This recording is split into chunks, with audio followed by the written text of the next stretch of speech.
She had done everything right. The flowers were perfect. The timeline was flawless. The bride had cried the good kind of tears. And Nia Holloway, the woman who had quietly held that entire wedding together with nothing but her clipboard, her instincts, and 2 cups of cold coffee, had finally allowed herself one moment, one seat, one plate of food at a table that wasn't the kitchen floor. That was when the woman in the white Chanel suit pointed at her and said, loud enough for 3 tables to hear, "Excuse me, the staff table is over there."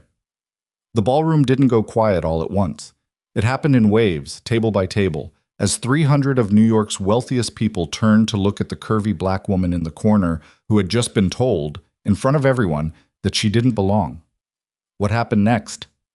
Nobody in that room would ever forget it, and neither would the most feared mafia boss in America. If this is your first time here, welcome, and please, do not leave yet.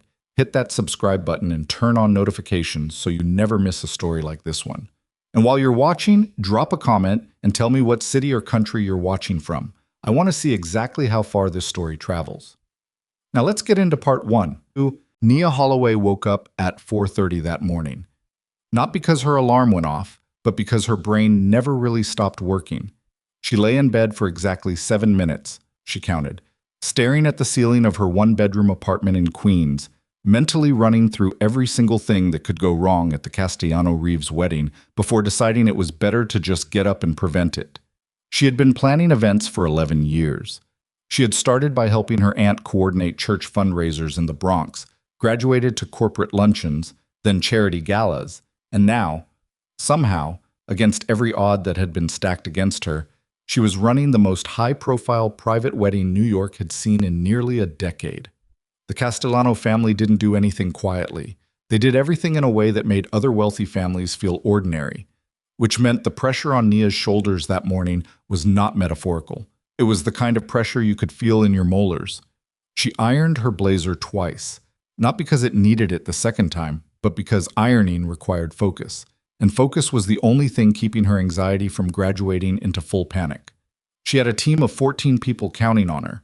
She had vendors who needed managing, a bride who had texted her at 2 in the morning asking if peonies carried any negative symbolism in Italian culture, and a seating chart that had been revised 9 times because the groom's uncle apparently refused to sit within 15 feet of the groom's other uncle for reasons nobody would explain to her clearly. This was her world. She had built it out of early mornings, late nights, unreturned emails, and an almost irrational refusal to quit. She grabbed her clipboard. She checked her earpiece. She took one long breath in front of her bathroom mirror. Okay, she said to herself, just that, just okay. She had learned a long time ago that motivational speeches before difficult days were usually just noise. What got you through was showing up. So she showed up. The Whitmore Grand Hotel on Fifth Avenue looked like a cathedral dedicated to money. The lobby alone was bigger than most event halls Nia had ever worked in. Marble floors that reflected the chandeliers above them, floral arrangements taller than she was, and staff who moved with the particular kind of practiced quietness that only existed in places where guests paid $3,000 a night and expected not to hear anything inconvenient. Nia had been inside the Whitmore exactly twice before, both times to negotiate vendor access. Both times she had been asked, politely but pointedly, to use the service entrance. She used the main entrance today. Not to make a statement, just because she was the one running the event and it made logistical sense. Nobody stopped her, but she noticed 2 front desk employees exchange a glance.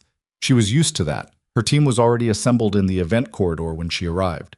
Marcus, her lead decorator, was arguing quietly but intensely with one of the hotel's facilities managers about whether the ivory draping they'd requested was the correct shade of ivory. Priya, her logistics coordinator, was on the phone with the florist. Deja, the youngest person on the team and probably the most talented, was holding a clipboard in one hand and a level in the other, adjusting a mirror frame by fractions of a degree with the expression of someone performing surgery. Nia loved these people. Marcus, she said, cutting directly into his argument without breaking stride. What's the specific issue? He's saying the ivory we ordered is, show me. The facilities manager, whose name tag said Glenn and who had the energy of someone who had already decided this day was going to be adversarial, held up a fabric swatch next to the draping that had been installed. They were not the same shade. Nia looked at it for 3 seconds. Glenn, what's your timeline for getting the correct ivory from your linen storage on the fourth floor? Glenn blinked. I, I'd have to check. The wedding party arrives in 4 hours and 40 minutes. I need the correct draping installed within 90 minutes to stay on schedule. Can that happen, or do I need to call your events director directly? The word directly did a lot of work in that sentence. It wasn't a threat. It was just a very clear question with very clear stakes. Glenn went to check.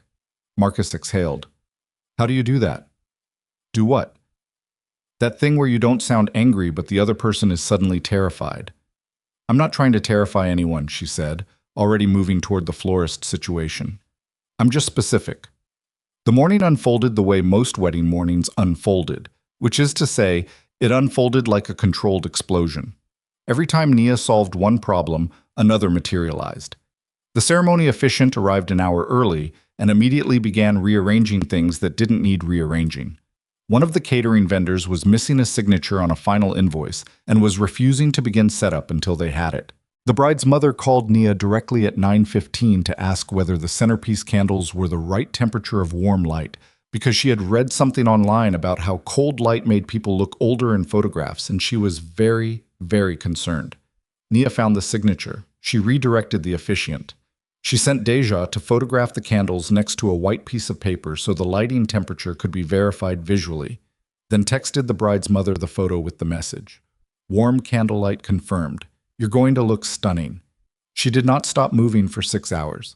What she didn't notice, because she genuinely had no reason to pay attention to the guest list, was that among the 300 people gathering for the Castellano-Reeves wedding, there was one name that made every other name on the list seem like a footnote: Dante Moretti. She had heard the name before, the way everyone in New York had heard it, whispered at the edge of conversations, spoken carefully in newspaper articles that used phrases like alleged and sources close to and no formal charges filed.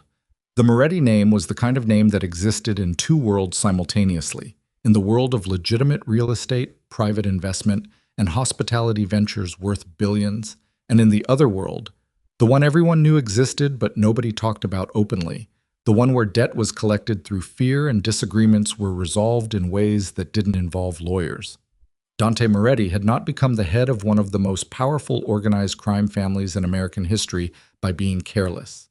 He had become it by being, by all accounts, extraordinarily precise. About people, about risk, about the exact amount of force any given situation required.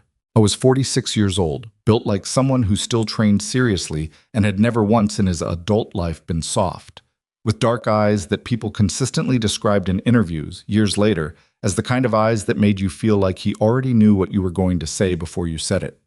He was not supposed to be at this wedding. Not publicly, anyway. He was the kind of guest who was on the list but not on the seating chart, the kind who sat where he wanted, left when he chose, and whose attendance was confirmed through a single phone call between his assistant and the groom's family 2 days prior. Nia learned he was there the same way she learned about most unexpected complications, through a subtle change in the atmosphere. Sometime around midday, as the reception hall was being finalized and the first guests were beginning to filter into the cocktail area, she noticed the hotel's security team shift. Not dramatically, just they repositioned. 3 men she hadn't seen in the corridor before appeared near the main entrance. A hotel manager she hadn't spoken to all morning materialized at her elbow and said, with careful neutrality, "Ms. Holloway, just a courtesy heads up. Mr. Moretti has arrived." She looked up from her clipboard. "Who?" The manager's expression suggested he found this genuinely surprising. "Dante Moretti." "Okay," she said. "Does he have any dietary restrictions I wasn't told about? Because if his place setting needs adjustment, I need to know before the reception, or... No, I don't believe so." "Great," she said, and went back to the seating chart. The manager walked away looking vaguely confused, which was fine. Nia didn't have the bandwidth to be intimidated by names. She saw him for the first time about 20 minutes later. She was crossing the cocktail hall, heading toward a disagreement between her florist and a hotel employee about where the signature cocktail display should be positioned, when she registered a change in the density of the room, the way people unconsciously shifted their bodies away from a particular point, creating an invisible radius of space around one person the way water parts around a stone. Dante Moretti stood near the far window with a glass of sparkling water he hadn't touched. He wasn't doing anything remarkable. He was just present.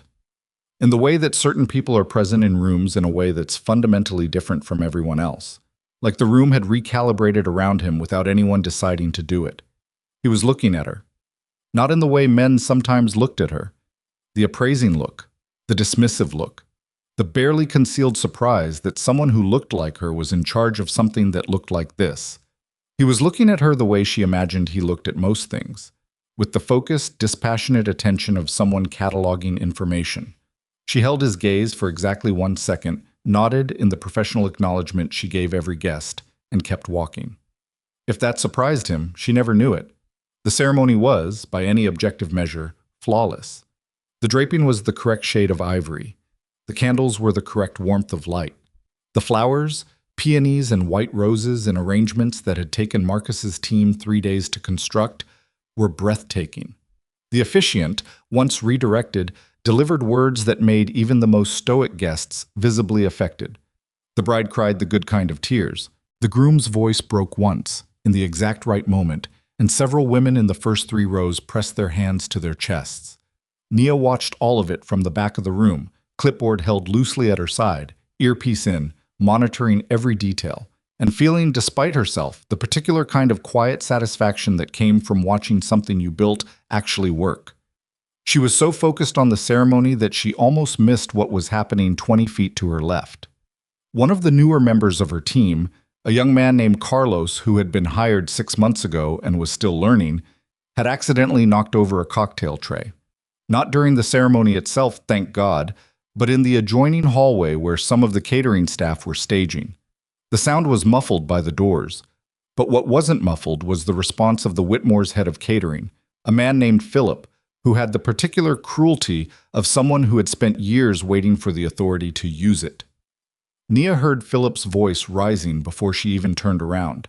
She slipped out through the side door and into the hallway. Carlos was on his knees, picking up glasses, his face red. Philip was standing over him, not helping, speaking in a low, vicious tone that was clearly designed to humiliate without being loud enough to cause a scene. Completely useless. I don't know what outfit hired you, but this is the Whitmore Grand, not some church potluck. Philip! Nia's voice was flat and even. Philip looked up. Ms. Holloway, your staff? Accidents happen. He's cleaning it up. Do you need something from me, or are you here to watch? The silence in the hallway lasted about 4 seconds, which is much longer than 4 seconds sounds. I'm simply saying that the standard of service is being handled, she said. Thank you for your concern. She waited until Philip had gone, then crouched down beside Carlos. Not in a dramatic way. Just down, at his level, picking up a glass. I'm sorry, he said quietly. His voice was unsteady. You knocked over a tray, she said. It happens. Keep moving. He's going to say something to the hotel manager and let me worry about that. She handed him 2 of the glasses she'd picked up. Are you okay? He looked at her, surprised by the question. Yeah, I'm fine. Good, because I need you at the East Corridor in about 8 minutes to direct the catering team into the reception hall. Can you do that? Yes. Good. She stood. And Carlos? Yeah? You're doing fine. Don't let one bad minute convince you otherwise. What she didn't know, what she had no way of knowing, was that the hallway had a small alcove near its entrance, and that Dante Moretti had come through the side corridor at the wrong moment, or perhaps the right one, and had seen the entire exchange. He said nothing. He simply watched her walk away, back toward the ceremony, clipboard in hand, completely unaware that she had an audience. Then he looked at the young man she'd left behind, who had straightened his jacket, lifted his chin, and gone to do exactly what she'd asked. Dante stood there for a moment longer than necessary. Then he went back inside. By the time the reception began in earnest, the kind of reception that cost more per hour than most people earned in a year, with food that had been flown in from 3 countries and a band that had played for heads of state, Nia had been on her feet for 14 hours. She didn't sit down. She never sat down during events. She moved, she monitored, she intercepted problems before they became visible. The guests drank champagne and laughed at speeches and ate courses that arrived like small, beautiful arguments for why money was worth having, and Nia watched all of it happen and felt the particular pride of someone who knew, deeply and privately, that they were very good at something that looked invisible. It was during the fourth course that she noticed the number discrepancy. She almost missed it.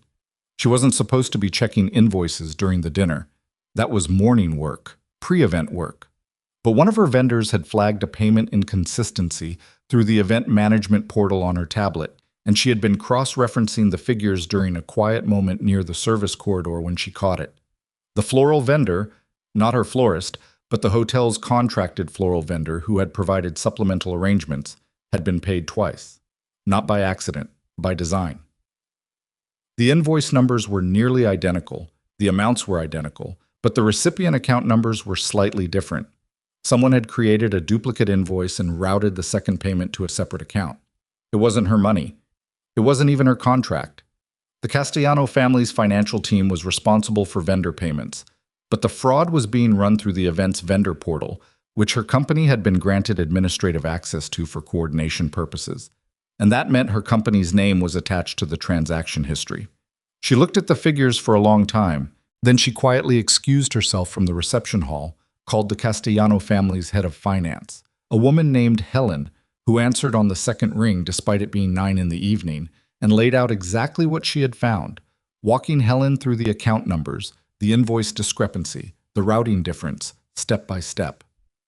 Helen was silent for a very long time. "Ms. Holloway," she finally said, "this would have cleared by Monday morning if you hadn't caught it." "How much?" Nia asked.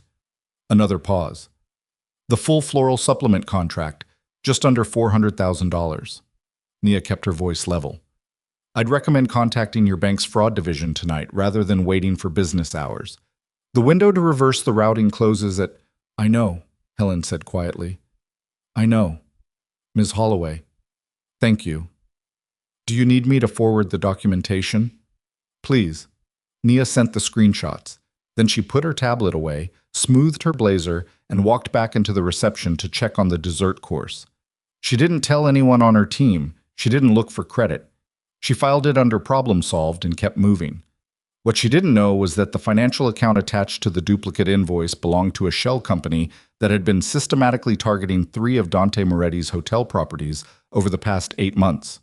The Castellano wedding had been the scheme's largest attempt yet, and it had just been dismantled by a wedding planner who happened to be paying attention.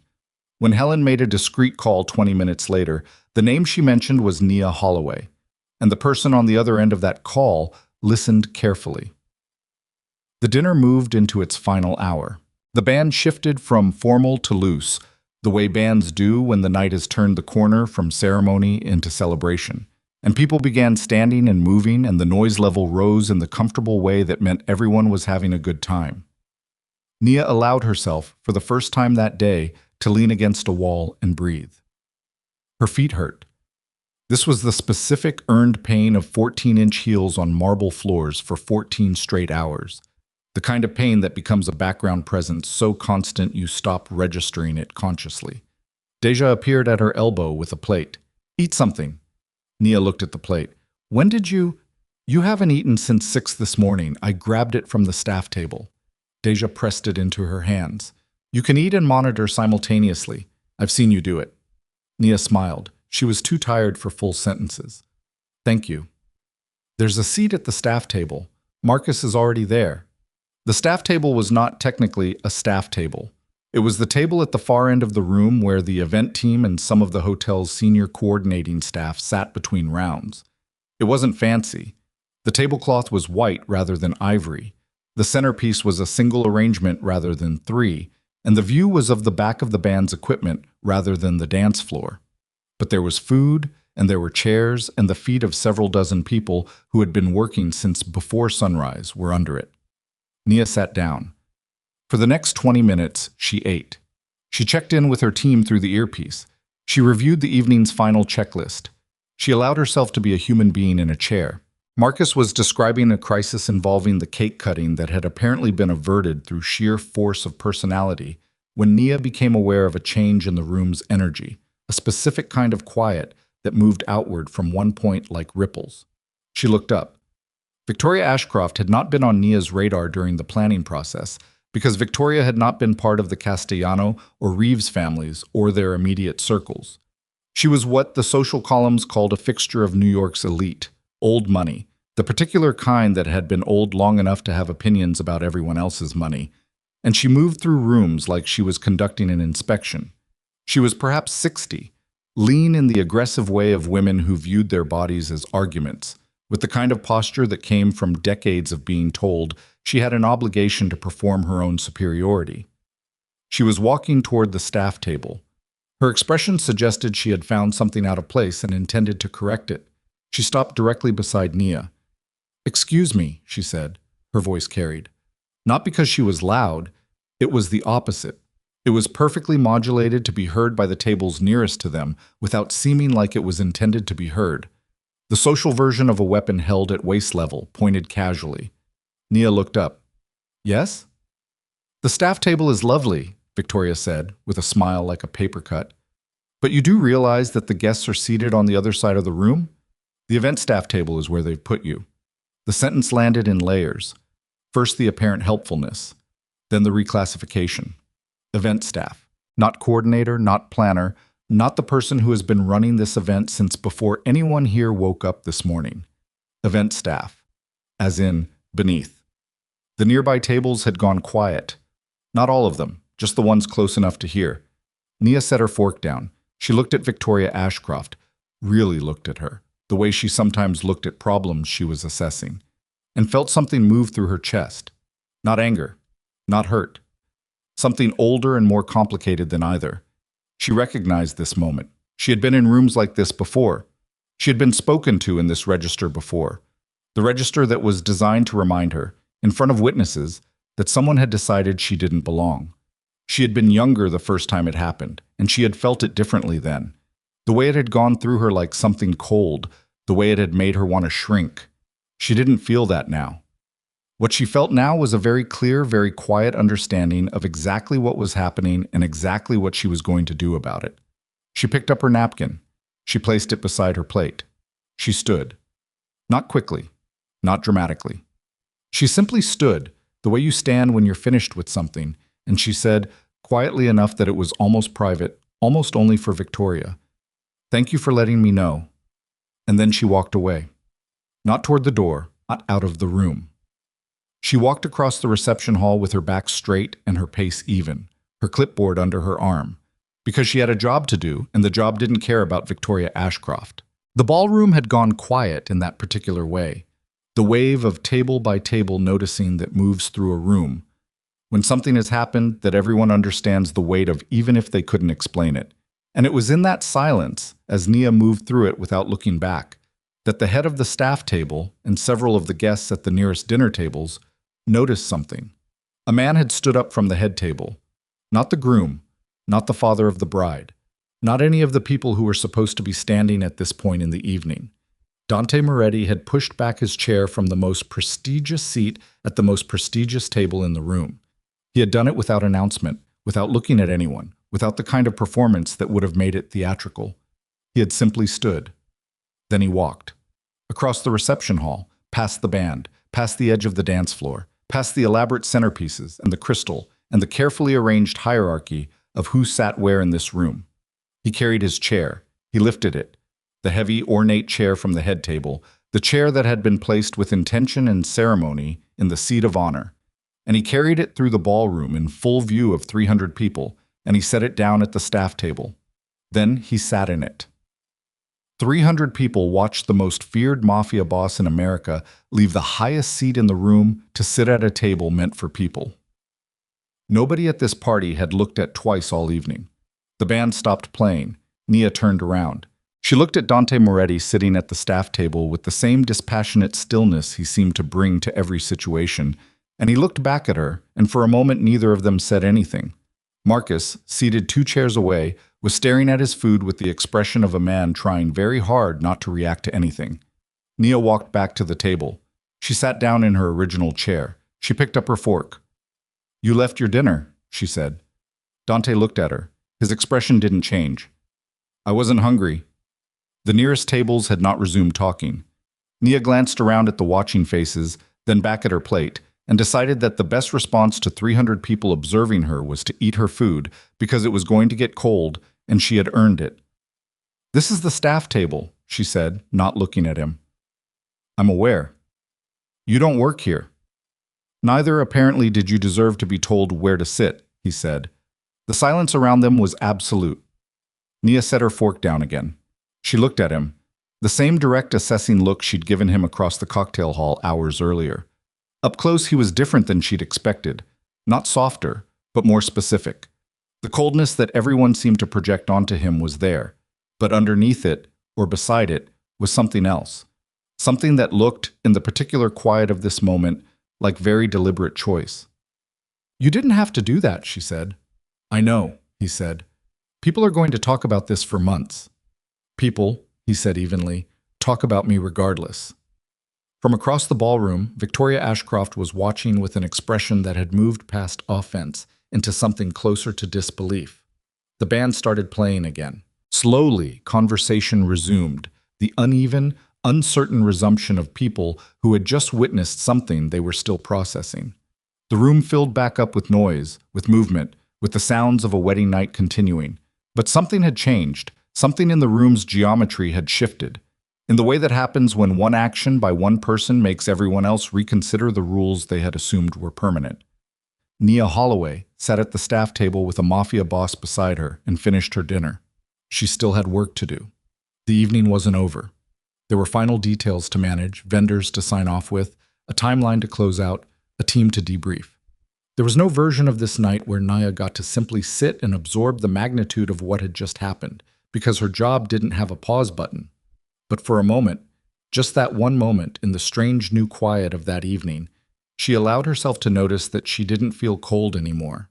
She felt, for reasons she couldn't have fully articulated and wouldn't have tried, exactly like herself. This is a work of fiction created entirely for entertainment purposes. All characters, events, and organizations depicted are products of imagination and bear no resemblance to any real persons or actual events. The wedding ended at 11:47. Nia knew the exact time because she logged it, the way she logged everything. Closeout time, final vendor departure, band breakdown completion, client sign-off. She had a form for it. She had a form for most things, because forms were how she kept the chaos of other people's most important days from bleeding into the parts of her life she needed to stay functional. She stood in the corridor outside the Whitmore's main ballroom and watched her team work through the breakdown with the particular efficiency of people who were exhausted but professional enough not to show it in front of the hotel staff. Marcus was directing the floral teardown. Deja was doing a final walkthrough with a checklist. Carlos was moving equipment with the focused energy of someone who had been told he was doing fine and had decided to prove it. Nia held her clipboard and said nothing, and felt the specific weight of 14 hours settling into her legs like concrete. She had not spoken to Dante Moretti since he left the staff table sometime during the 5th hour of the reception. He had stood, straightened his jacket, said, "Good evening, Ms. Holloway," with the same flat precision he seemed to apply to everything, and walked back through the ballroom without looking at anyone in particular. She had watched him go. Then she had gone back to work. That was it. That was the whole thing.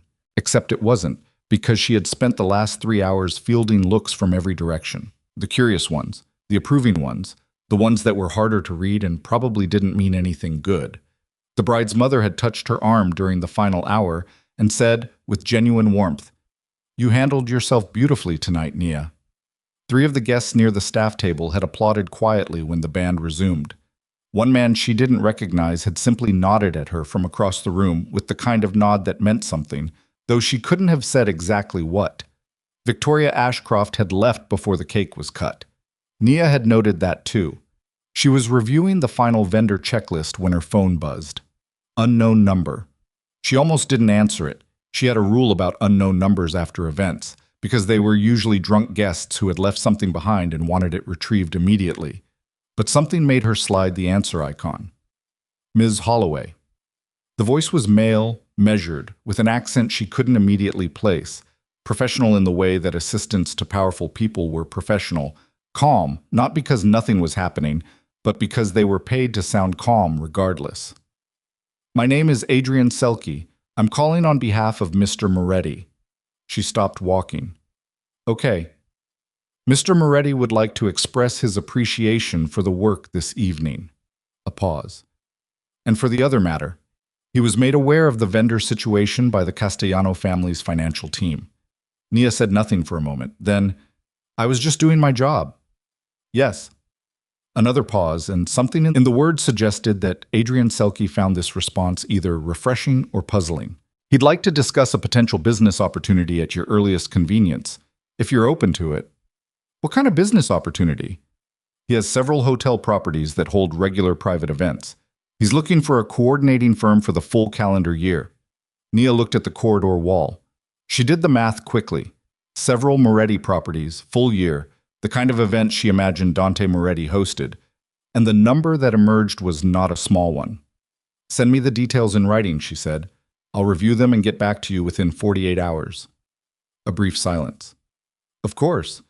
Have a good evening, Ms. Holloway. She hung up.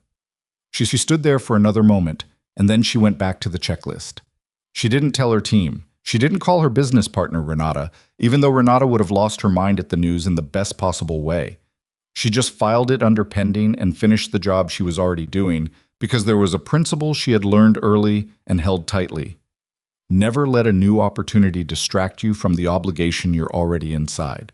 She got home at 1:15 in the morning. She took off her heels at the door and stood on the cold kitchen tile in her stockings for a long moment, because the contrast between the marble floors of the Whitmore and the slightly uneven tile of her Queen's apartment was, at that moment, the most honest thing in her life. She poured a glass of water. She sat at her kitchen table.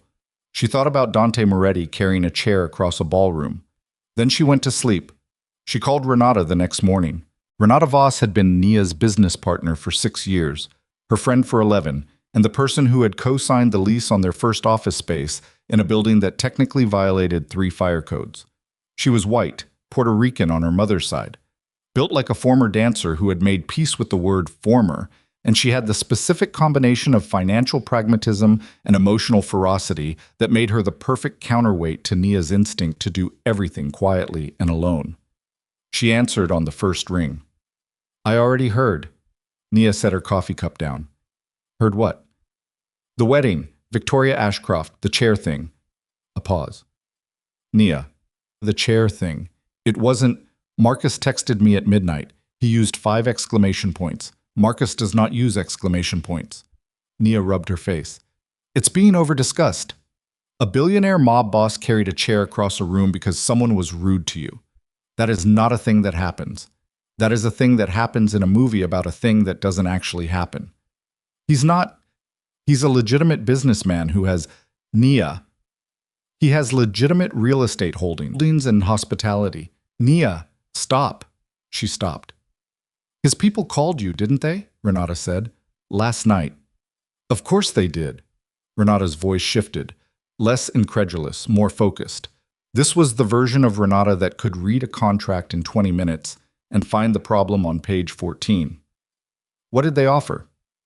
Full calendar year, multiple properties. I haven't seen the numbers yet. The silence that followed had a specific quality. How big are we talking? I don't know yet. Big. Nia. Another pause. That could change everything for us. The insurance rates alone are killing us this year, and if we could, I know. So we should at least take the meeting. I said I'd review the written offer. Same thing. It's not the same thing. Renata was quiet for a moment. When she spoke again, her voice had the careful tone she used when she was about to say something she knew Nia wasn't going to immediately want to hear. Can I ask you something? You're going to anyway. What's your hesitation, genuinely? Because from where I'm standing, a powerful man with deep pockets wants to hire us for a year's worth of work after watching you do the best job we've ever done. That's not a problem. That's us winning. Nia looked out her kitchen window at the fire escape. A pigeon was sitting on the railing with the particular self-satisfaction of an animal that had never once questioned its right to be somewhere. I don't want to owe anyone anything, she said.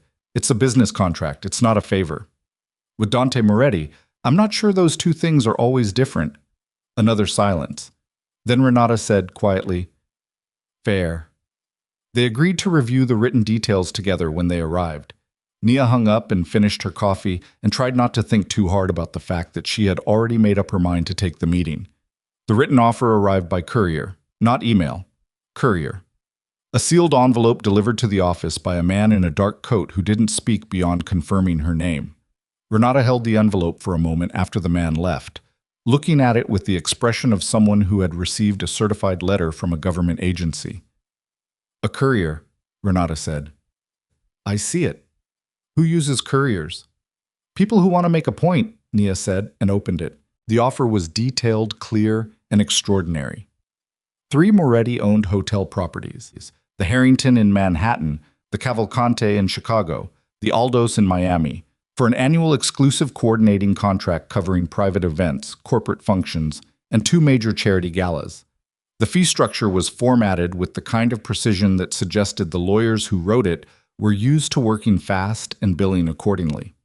At the bottom, a handwritten line, not printed, actually handwritten, in a clean, angular script, read, "Terms are negotiable. I am rarely inflexible on the details." Renata looked at the number at the bottom of the first page and made a sound that was not quite a word. Yeah, Nia said. Yeah. We'd need to hire 3 more coordinators minimum, maybe 4. We'd need a second logistics. I know. Renata put the paper down carefully. Nia, this is the thing we've been trying to build toward for 5 years. I know that too. So what's the problem? Nia sat down across from her. She had been trying to sort out the answer to this question since the courier left, and the honest version of it was more complicated than she wanted to say out loud. She wasn't afraid of the work. She was never afraid of the work. She wasn't afraid of the Moretti name in the way that some people were, with the specific physical fear that came from understanding what that name meant in certain rooms. She was afraid of something quieter and more corrosive than that. He did something significant at that wedding last night, she said. Whether he intended it the way people took it or not, it was a statement. And if I walk into a business relationship with him right now, 2 days later, every person in this city who saw what happened is going to assume I took this deal because he did me a favor. Not because we're good at what we do, because he felt sorry for me. Renata was quiet. And then, Nia continued, every piece of work we do for him, every event, every contract we close because of the referrals this brings, all of it gets attributed to his generosity instead of our competence. And that's not, I can't.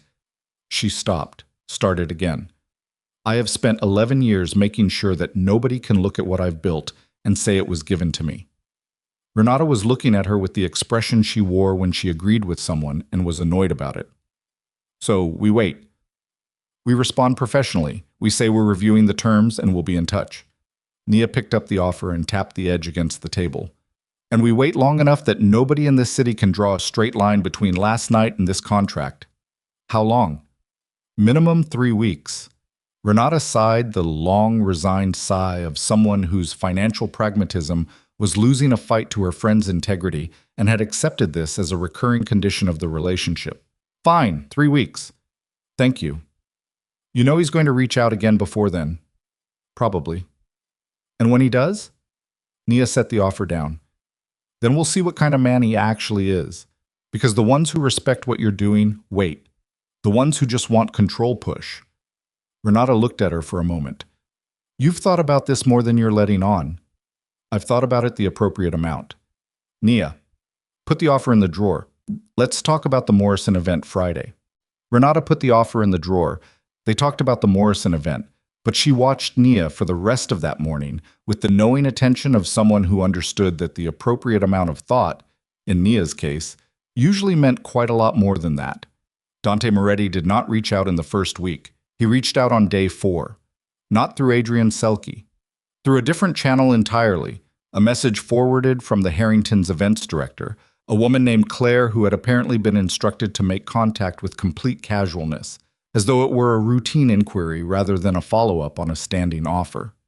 The message asked whether Holloway and Voss events would be available to assess the Harrington's November gala as a potential coordinating project. Nia read it. She responded, "We'll be in touch regarding availability." Then she put her phone face down on her desk. Renata looked at her from across the room. Day 4. I see that. You said the ones who respect you wait. I said we'd see what kind of man he is. And? Nia considered this. It's still data. What she didn't say, What she kept in the quieter part of her mind, where she stored things that weren't ready to be spoken yet, was that she had thought about the chair more than she wanted to. Not in a romantic way. In a specifically analytical way that she was aware was still a kind of thinking about it. She had seen powerful men do public gestures before. She had planned events for enough of them to understand the grammar of performative generosity. The donation made at the moment of maximum visibility, the speech given where the right people would hear it, the hand extended precisely where a photographer was likely to be. Dante Moretti had not looked for a photographer. He had not looked for anyone. He had not made eye contact with the ballroom as he walked. He had carried the chair the way you carried something you needed to move from one place to another. Practically, without fanfare, because the fanfare was irrelevant. That distinction sat with her in a way she was still figuring out. She did not call the Harrington back for another 11 days. When she finally called, she did not ask for Claire. She asked for Dante Moretti directly, and when Adrian Selke answered and told her Mr. Moretti was unavailable, she said, "Tell him I'll be at the Harrington lobby on Thursday at 2. If he wants to discuss the contract, he can meet me there. If he sends someone else, I'll take that as a no." Adrian Selke paused. "I'll pass that along." "Thank you," she said, and hung up. Renata, who had been standing in the doorway with her arms crossed and her coffee cup at a 45-degree angle of disbelief, said, "You just told a Mafia boss to meet you on your schedule." "I told a potential client where I'd be available." "Same man." "Different context." Renata shook her head slowly. "You know what the terrifying part is? I think he's actually going to show up." He showed up. Nia arrived at the Harrington lobby at 1:55. She was always 5 minutes early to everything, not as a power move, but because being late felt like a form of disrespect to whatever you were showing up for, and found a table near the windows that had a clear sightline to the entrance, ordered coffee, and opened her folder of preliminary site questions. At 2:03, Dante Moretti walked through the Harrington's front entrance. I was dressed the way she imagined he was always dressed. The kind of clothes that were expensive in the way that good tools were expensive. Not decorative, but exactly fitted to purpose, with the particular neatness of a man who took getting dressed seriously without making it a performance. He had 2 people with him at the door. They stayed near the entrance when he moved toward her table. He sat down without being invited. She had expected that. "Ms. Holloway." "Mr. Moretti." He looked at the folder on the table. "You came prepared." "I always come prepared." She slid one page across the table. The preliminary site assessment questions she had developed over the past decade, the ones she used for every new venue relationship. "Before we discuss any contract terms, I need to do a walkthrough of the Harrington's event spaces. That takes approximately 90 minutes. I'll need access to the kitchen staging area, the electrical panel rooms, and the loading dock." Done. "And I'll need to speak with your in-house event staff directly, not through intermediaries." He looked at her. "Why?" "Because in-house staff either support an outside coordinator or they undermine one. The difference between those two outcomes depends entirely on the relationship, and that relationship starts with the first conversation. If your people think I've been brought in over their heads, every event becomes a turf war. I've seen it. I won't run events that way." Something moved in his expression. It wasn't quite amusement. It was something more considered than that, the look of someone encountering a sentence they hadn't anticipated. "What else?" "Payment structure. Net 30 on all invoices, no exceptions. The terms in your offer had net 45 on the first quarter, which I understand is standard for new relationships, but it creates a cash flow issue on my end when I'm fronting vendor deposits. Net 30 is fine." She didn't let herself react to how quickly he agreed. "And the final thing?" She paused. "If at any point during this contract you ask me to do something that compromises the integrity of my company, something that isn't about planning events, something that steps outside the scope of what I do, the contract ends. Immediately. No penalty to either party. That condition needs to be in writing." He was quiet for a moment. Not the quiet of someone who had been caught off guard, but the quiet of someone who was giving a thought the space it needed.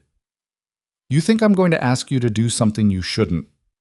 I don't know what you're going to ask me. That's why I want it in writing. You know who I am."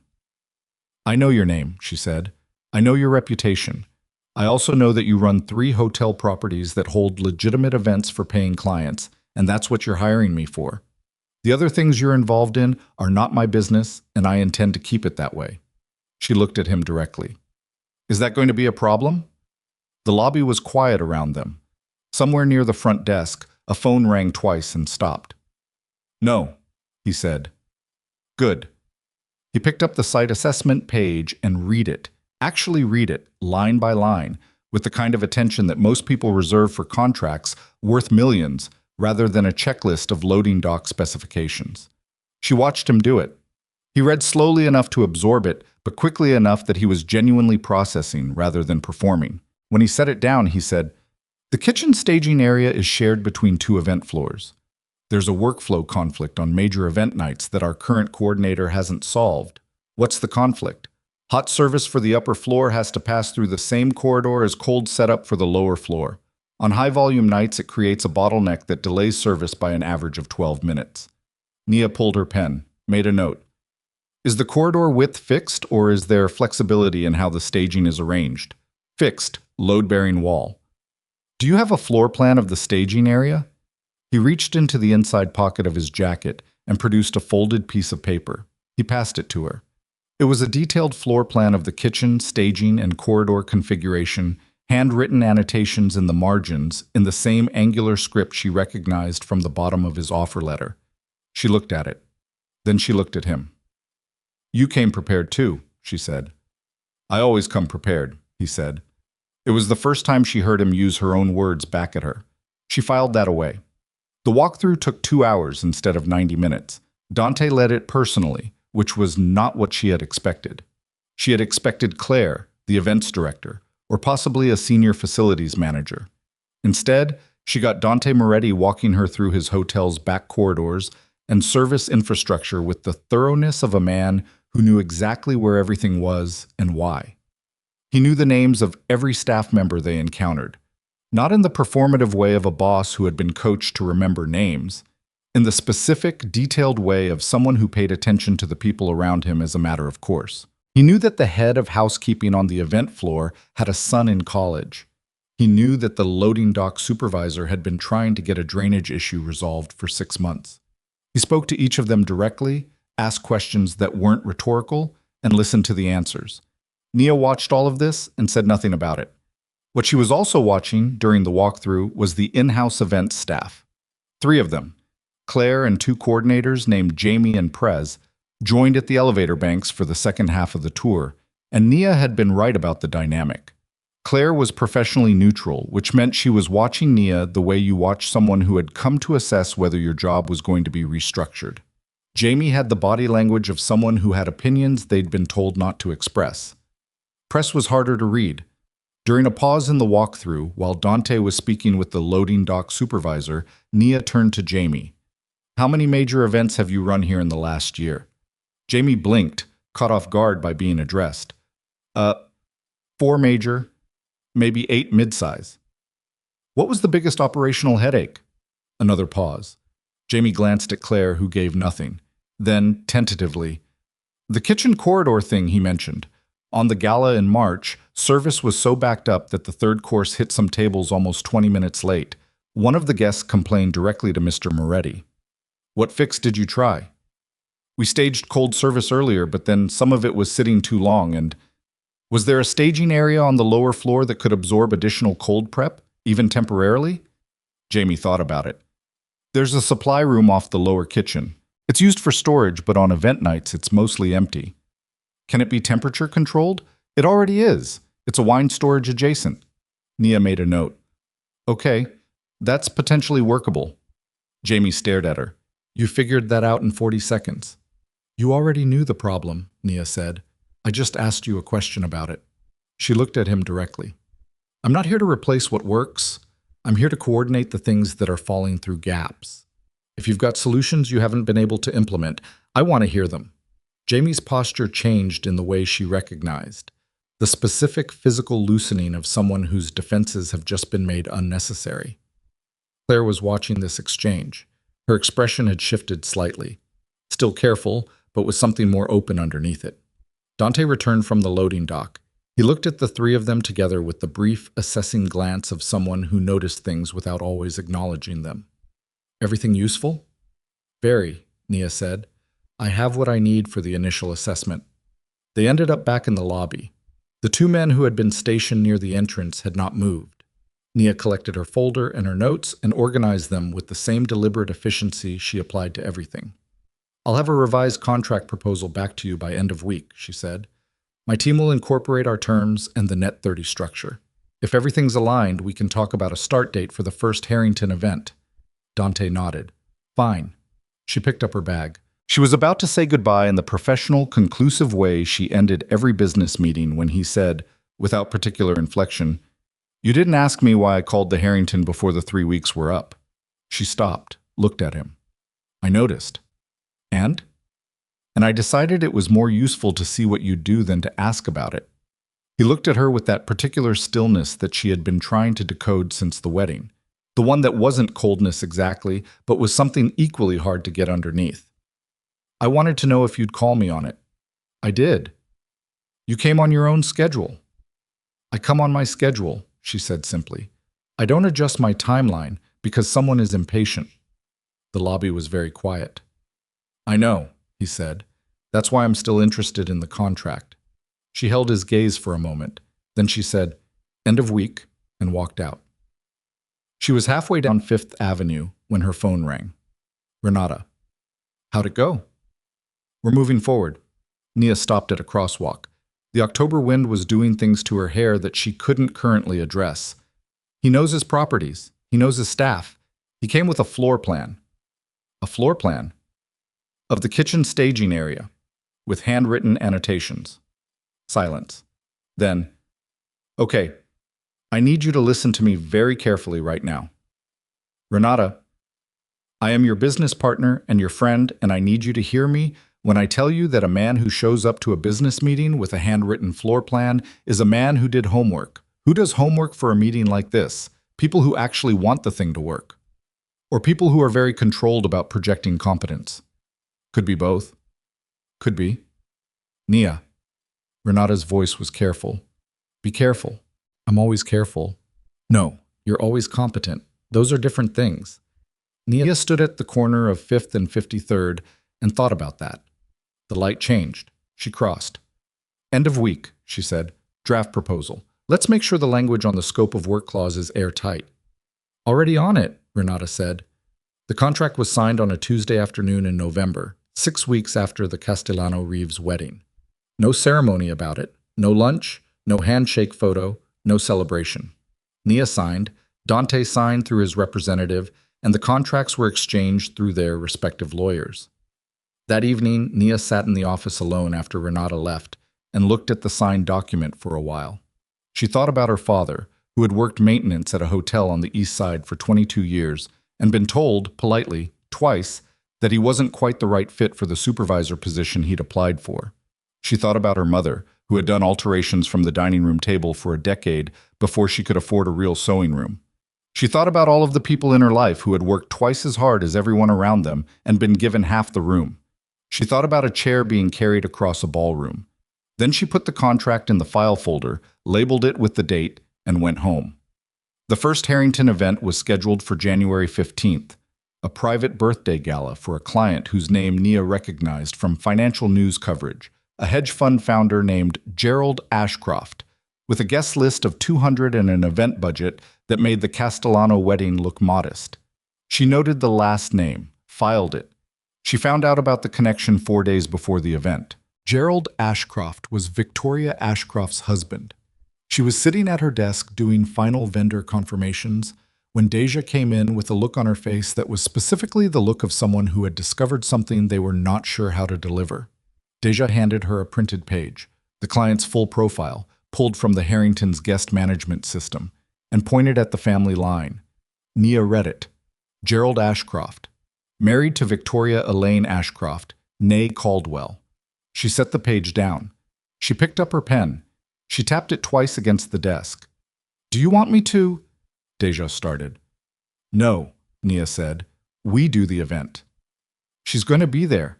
The guest list has—" "I know." She looked at the ceiling for exactly 1 second, then back at Deja. "It doesn't matter who the guests are. It matters what the event is. We do the event." Deja looked at her with the particular expression of young people watching someone older absorb information they suspect would have sent them out the door. Are you sure? Go finish the florals confirmation with Marcus. Tell him I want the table centerpiece heights checked against the sightline issue we flagged in the room diagram. Deja went. Nia sat alone with the page for a moment longer. Then she picked up her phone and called Adrian Selke. The Ashcroft event, she said when he answered. I need to speak with Mr. Moretti before the 15th, not about the logistics. Something else. A brief pause. I'll arrange it. Today? She said. If possible. Another pause, slightly longer. Give me an hour. He called back in 40 minutes. Dante was available at 6. She drove to the Harrington herself rather than taking a car service, because she needed the 20 minutes in traffic to sort out exactly what she was going to say and how she was going to say it without it sounding like she was asking for anything or complaining about anything or suggesting that the situation was his fault. Because it wasn't his fault. It was simply a fact. And facts needed to be put on the table, not held privately until they became problems. Dante was in a small conference room on the 3rd floor. No staff. Just him, a bottle of water, and the same careful stillness he always seemed to bring with him. She sat down. She put her folder on the table but didn't open it. Victoria Ashcroft is Gerald Ashcroft's wife, she said. He looked at her. If the name registered as anything beyond information, it didn't show. I know. You knew before the contract was signed. Yes.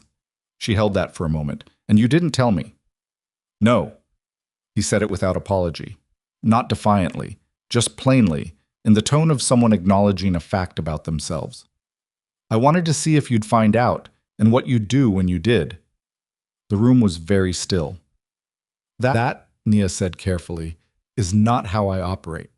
If you want to test whether I can handle difficult situations, hand me a difficult situation. Don't curate one and watch me walk into it. Something shifted in him. It was subtle. The particular shift of a person who has been told something they already know but haven't heard said out loud before. You're right, he said. She had not expected that. She had expected deflection or justification or the kind of controlled non-response that powerful people used as a substitute for accountability. The directness of it, 2 words, no qualification, landed differently than she was prepared for. I need to know, she said, after a moment, if there are other situations you've structured without telling me. Not because I can't handle them, because I can't do my job if I'm working with incomplete information. There aren't, he said. This was, he paused, a mistake in judgment. She looked at him. He met her gaze without flinching. Okay, she said. Okay.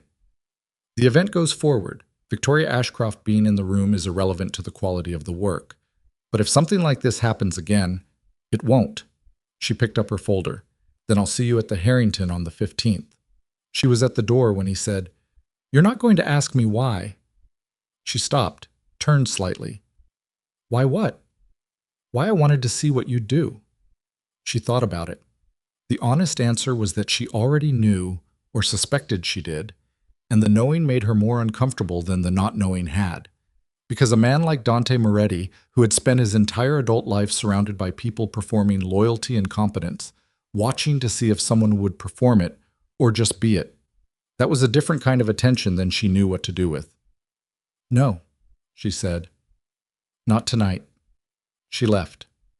She sat in her car in the Harrington's parking structure for 3.5 minutes, not thinking, just breathing, the specific way you breathe after a conversation that took more out of you than you intended to spend. She had spent 11 years building something that was entirely hers. She had turned down partnerships that wanted to dilute it, investors that wanted to control it, opportunities that wanted to redirect it towards someone else's vision of what it should be. She had done it because integrity wasn't a value she held as an abstraction. It was the structural material of everything she was trying to build. The moment it cracked, everything built on top of it cracked too. She started the car. What she didn't know yet, what she had no way of knowing in that parking structure, in that moment, was that 3 floors above her, Dante Moretti was still sitting at the same conference table, not on his phone, not reviewing documents, simply sitting with the expression of a man who was calculating something that didn't involve money. And 4 blocks south, in the bar of a restaurant she had never been to and would never have reason to visit, Victoria Ashcroft was having a very different kind of conversation with a man whose face Nia wouldn't have recognized. A man who had spent the last 6 weeks watching who came and went from the Harrington side entrance, logging names and times in a small notebook, waiting for exactly the kind of confirmation he had just received from a source inside the hotel's events department. The source had confirmed it an hour ago. Nia Holloway had signed with Moretti. The man with the notebook closed it and finished his drink without hurry. Victoria Ashcroft set her glass down and said, with perfect control, "Then we move to the next step." The Ashcroft Gala was on a Thursday. Nia arrived at the Harrington at 7 in the morning, 8 hours before the first guest was scheduled to walk through the door.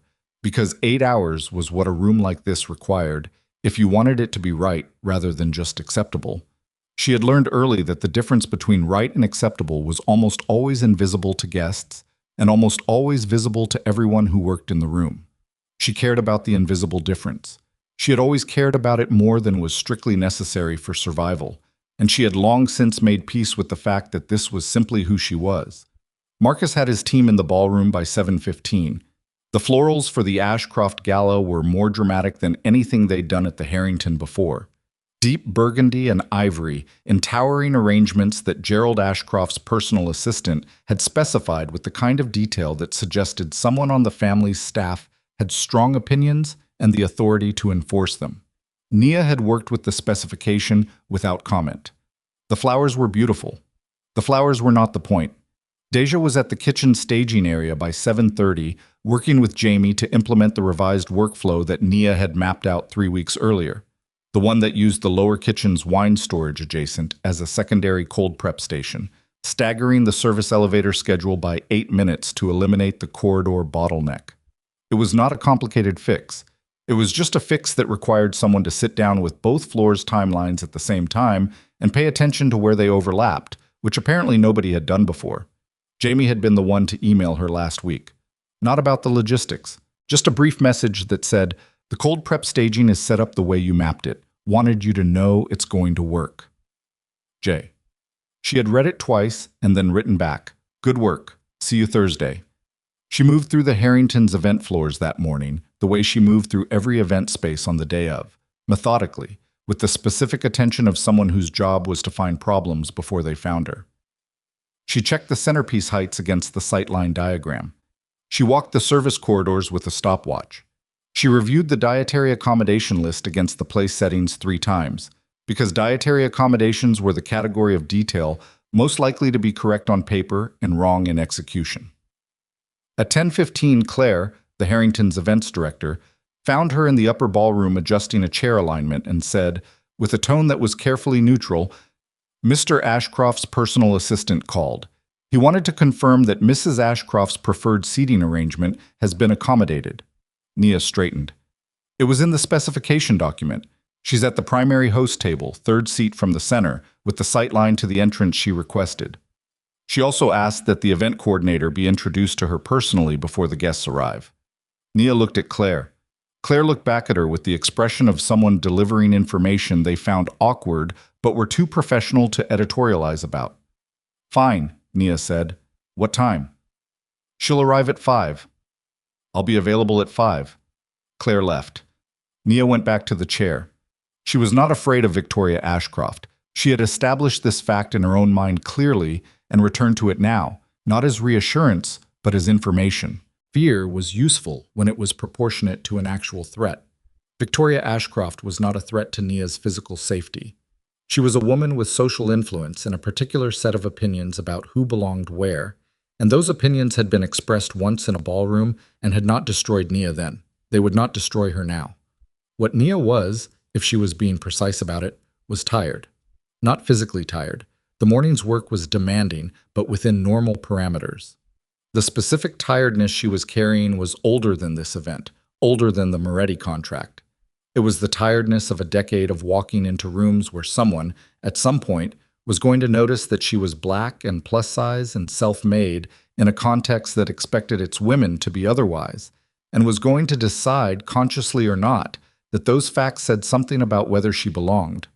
She was tired of being correct about when that was going to happen and having to manage it when it did without ever being allowed to simply be tired.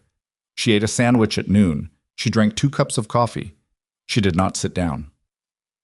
Victoria Ashcroft arrived at 4:53.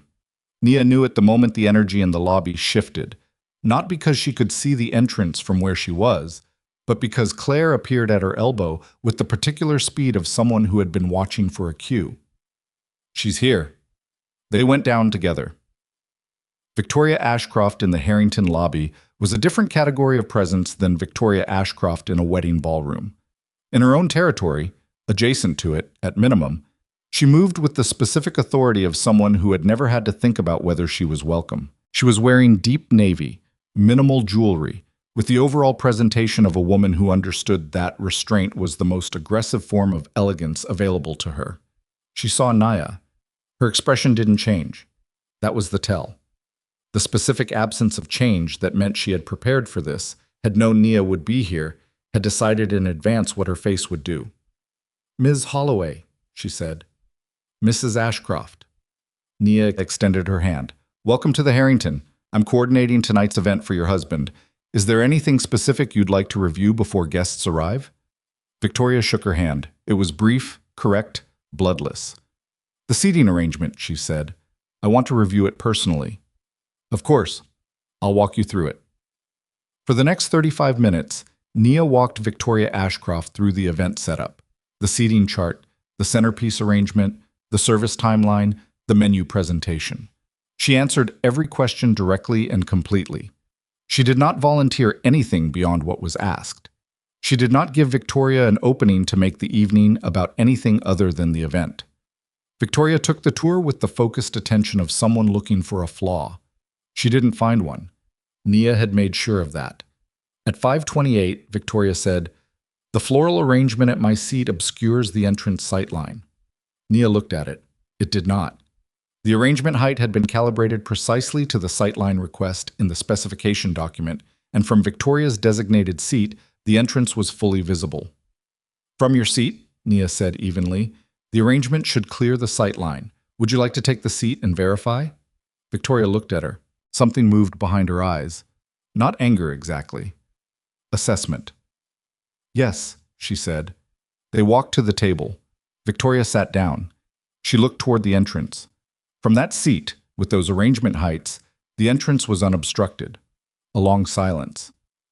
"It's fine," Victoria said. She stood. She did not say she had been wrong. Nia did not say it either. Victoria left the ballroom at 5:40. Nia exhaled once, quietly, through her nose. Then she went back to the pre-event checklist. The gala itself, from a logistical standpoint, was the smoothest event Nia had run at the Harrington. The revised kitchen staging worked exactly the way Jamie had predicted. Service was precise. The third course, the one that had been 20 minutes late at the March Gala, arrived at every table simultaneously, within a 2-minute window. Gerald Ashcroft, a compact man in his late 60s with the particular energy of someone who had been powerful for so long, he'd stopped noticing it, found Nia during the cocktail hour and told her, with genuine warmth, that the Harrington hadn't run this cleanly in 2 years. "Whatever you're doing differently," he said, "keep doing it." "Thank you," she said. "Your staff is excellent. I just organized what was already there." He looked at her with mild surprise, the expression of someone who expected credit to be taken rather than deflected.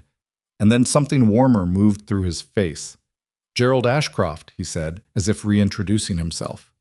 "I don't think we've formally met." "Nia Holloway." "I know who you are," he said.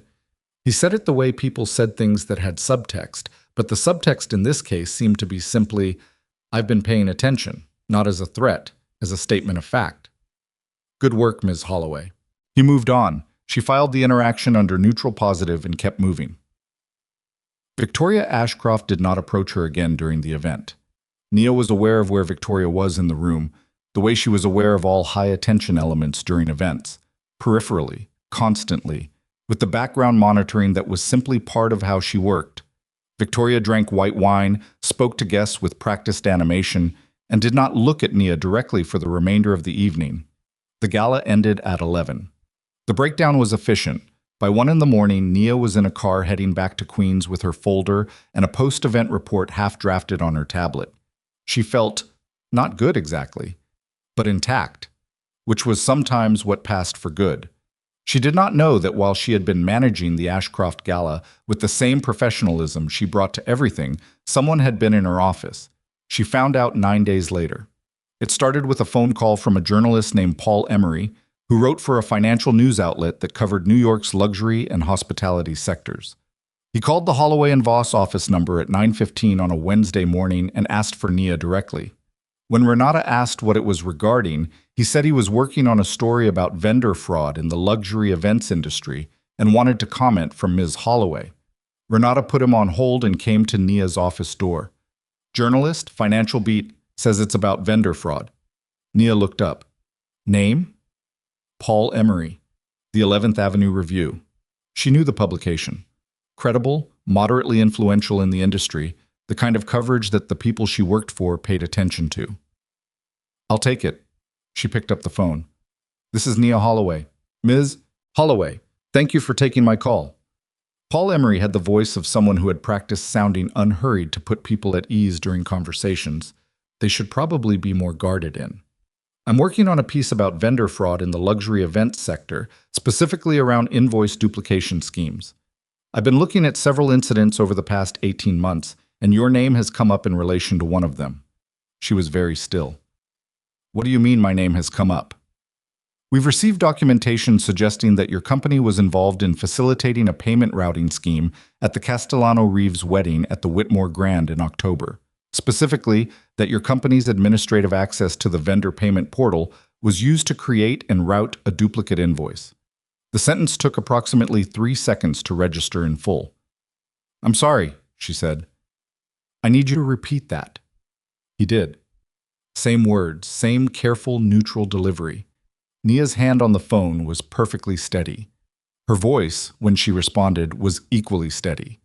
What was happening behind both of those things was something she would not have been able to describe precisely. A specific, cold vertigo, as if the floor of a room she had been standing in for years had revealed itself to be half the thickness she believed. The documentation you've received, she said. Where did it come from? I'm not able to share my source. What does it show specifically? It shows access logs from the vendor payment portal at the Whitmore Grand, with activity under your company's administrator credentials that created a secondary invoice routing to a separate account.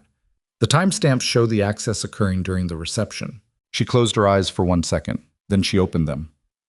Mr. Emery, I need to be precise with you. During that wedding, I identified a fraudulent duplicate invoice in the vendor payment portal and reported it immediately to the Castellano family's head of finance. Her name is Helen Marchetti. The activity you're describing in those logs is me investigating the fraud, not perpetrating it. A pause. That's not what the documentation we've received indicates. Then the documentation has been altered, or you've been given selective portions of it. She kept her voice even through an effort she was very aware of making. Before you publish anything with my name in it, I would strongly suggest you contact Helen Marchetti at the Castellano family office and ask her to describe what she was told that evening and by whom. I'll forward you her contact information. I'll take that contact, he said. I should also let you know that the documentation includes internal communications from your company, emails exchanged between yourself and a coordinator named Deja Willis, that discuss the vendor portal access in terms our source characterizes as coordinating the duplicate routing. Now she was cold, completely, precisely cold, in a way that had nothing to do with temperature. That's not possible, she said, because those conversations did not occur. I can read you a portion of one. I said those conversations did not occur, Mr. Emery, which means that what you have been given is fabricated. I don't know how, and I don't know by whom, but I am telling you that those emails are not real. She paused. Are you recording this call? With your consent, yes. Then record this clearly. I reported fraud at that wedding. I did not commit it. Any documentation suggesting otherwise is manufactured, and I intend to find out where it came from. I'll get you Helen Marchetti's contact today. I'd like your deadline. We're looking at end of next week. You'll hear from me before that, she said, and ended the call. She sat in her chair for exactly 1 minute, not moving. Not because she was collecting herself, because she was thinking, with the rapid, linear precision that tended to take over when she was genuinely frightened, and she needed the minute to follow the logic to its conclusions without interruption. Someone had altered the access logs from the Whitmore's vendor portal. Someone had fabricated internal communications from her company. Someone had then given both to a journalist, packaged as evidence of fraud she had committed. This was not opportunistic. This was constructed. Carefully, specifically constructed, targeting her company, her name, the exact incident that had made her most valuable to Dante Moretti's operation. She stood up. She walked to Renata's office. She opened the door. Renata took one look at her face and set her coffee down. "What happened?" Nia told her. All of it, in the same precise, sequential way she'd delivered it to the journalist, without editorializing and without the emotional undercurrent that was running just below the surface of every word. When she finished, Renata was very still. Then she said, "Someone was in our email system. That's the only way the fabricated emails exist." "When?" "I don't know." Nia looked at her. "When did we last have an unusual login? Any flags from the security notification system?" Renata turned to her computer. Her fingers were quick and certain on the keyboard. She pulled up the account activity logs. Their email system flagged unusual logins by default, a precaution they'd implemented 2 years ago after a vendor's account had been compromised. She scrolled back through the last 60 days. She stopped. "November 8th, she said. 7:42 p.m. An administrative login from an unrecognized IP address. November 8th. Nia ran the date. November 8th had been a Thursday. The Ashcroft Gala had been on a Thursday.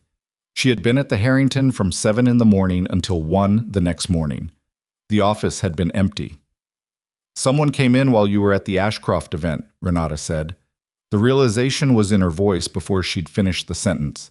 The specific quality of a person whose mind had arrived somewhere they didn't want to be.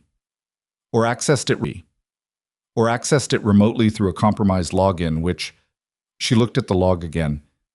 "This IP traces to a New York address. They were local." Nia sat down in the chair across from Renata's desk. She thought about Victoria Ashcroft, who had arrived at the Harrington at 4:53, 8 minutes early, and had spent 35 minutes walking through the event space with Nia. Had walked through the setup carefully, thoroughly, asked precise questions that now, sitting here in the particular clarity of hindsight, seemed less like the inquiries of a concerned host and more like the questions of someone buying time, creating a window. She thought about the man with the notebook that she didn't know about. She thought about the phrase "next step," which she also didn't know had been spoken 4 blocks south of the Harrington on the night the contract was signed. She was working with incomplete information. She had known that was the risk. She had accepted it and proceeded anyway. "I need to call Helen Marchetti," she said. "Nia, and then I need to call our IT service, tonight, not tomorrow." She was already standing. "Can you pull everything from November 8th? Every file that was accessed, every email that was opened or copied or read. It'll take a few hours. Start now." She called Helen Marchetti from her own office with the door closed. Helen answered on the 3rd ring, which under normal circumstances would have been a small mercy. Under these circumstances, it just meant the conversation started faster. She explained what the journalist had told her. Helen listened in complete silence. When Nia finished, Helen said, "Ms. Holloway, I need to ask you something, and I need you to understand that I'm asking because I genuinely don't know the answer." "Ask." "The original documentation I received from you on the night of the wedding, the screenshots of the duplicate invoice, the account routing numbers. Do you still have those?" "In my files, yes." "Unaltered." "Unaltered." Helen exhaled slowly. "Good. Because what you're describing, what this journalist has been given, is a version of those same access logs with the timestamps and action descriptions inverted. It looks like whoever did this took the real documentation of you investigating the fraud and restructured it to look like you initiating it." Nia closed her eyes. "That's sophisticated work." "It would require access to the original logs and someone who understood how to alter them convincingly." A pause. "Ms. Holloway, do you know who might want to do this to you?" She thought about the answer to that question for a moment. The honest answer was that she had a direction, if not a name. The honest answer was that the direction pointed somewhere she couldn't fully see yet, and that the consequences of naming it incorrectly were serious enough that she needed to be more certain than she currently was. "I'm working on finding out," she said. "Whatever you need from me. Documentation, a formal statement, anything. You have it. What you did at that wedding was right. I'm not going to let it be inverted. She thanked Helen. She hung up. She sat in the silence of her own office at 9:47 in the morning and did not allow herself the particular luxury of imagining how badly this could go if the story ran before she could contain it. She thought instead about what she knew. She thought about what could be proven. She thought about the chain of events. The access log on November 8th, the Ashcroft Gala, Victoria Ashcroft arriving early and walking the venue with Nia for 35 minutes, and followed the logic of it until she arrived at the thing she had been resisting since the moment Renata had said November 8th. Then she made the call she had known, somewhere in the back of her mind, she was going to have to make. Adrian Selke answered on the second ring. I need to speak with Mr. Moretti, she said. Not at his convenience, now. A pause that was shorter than usual. I'll put you through. Dante picked up in under a minute, which told her he had been told who was calling before the call connected. His voice was the same as it always was, flat and precise, without warmth or coldness, simply present. I know, he said before she could begin. She stopped. You know? I was informed this morning. The journalist made inquiries with 2 of my hotel's financial contacts before he called you. I had a summary on my desk at 8:30. The specific quality of that sentence. I had a summary on my desk, made something move through her chest. Not gratitude, something more complicated. And you didn't call me. I was waiting to see if you'd call me. She pressed her hand flat against the desk. Pressed it hard, because she needed something solid. Mr. Moretti, I need you to understand something very clearly. I am not one of your tests. I am a person whose professional reputation and business are currently being targeted by a fabricated fraud allegation.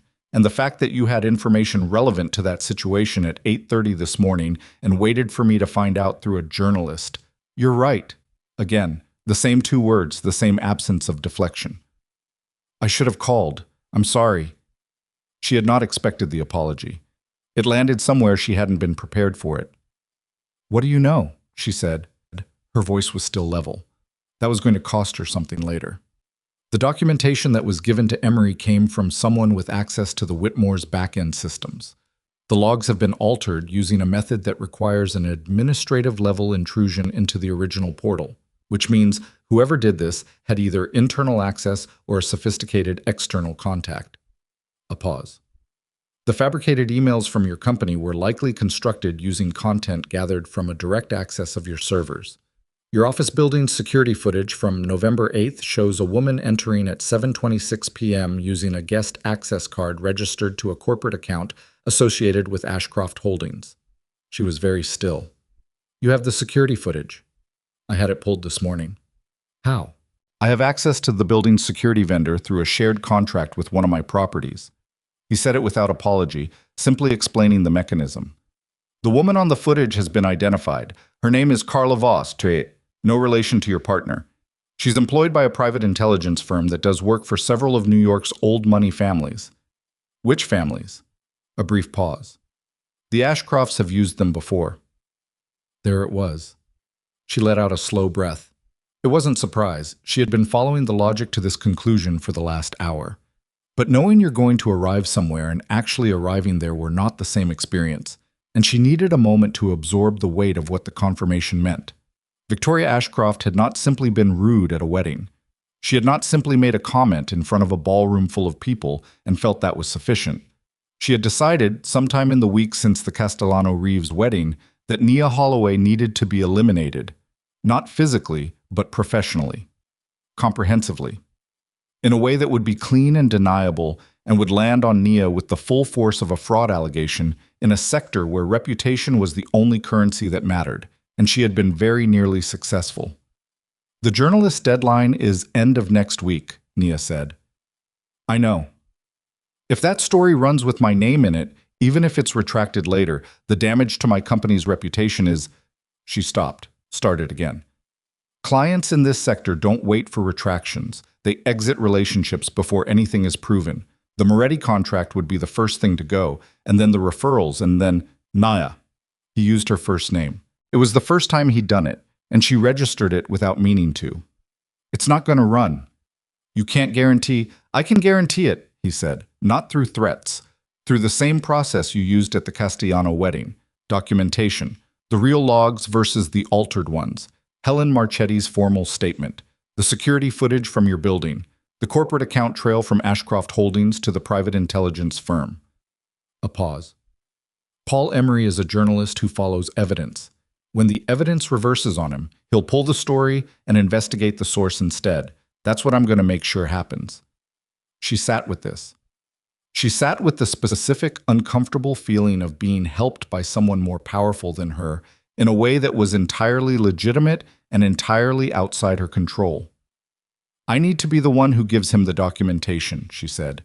Not through you, not through your people, my name, my company, my evidence. I do it. Okay. Your security footage, can you get me a copy through official channels? Something I can present without it looking like, I'll have it transferred to your lawyer by end of day through the building's management company. It'll be clean. And the Ashcroft connection, the corporate account trail. Your IT firm can trace the IP from November 8th to the firm Ashcroft hired. That's independent documentation. She nodded slowly, to no one. Okay. The line was quiet for a moment. How bad is it? He asked. Not the business question. The other one. The one underneath. She thought about her father working maintenance at a hotel for 22 years. She thought about what it had cost her to build something nobody could take from her, and the specific nauseating irony of discovering that someone had found a way to try anyway. It's bad, she said, but I'm still here. Yes, he said. You are.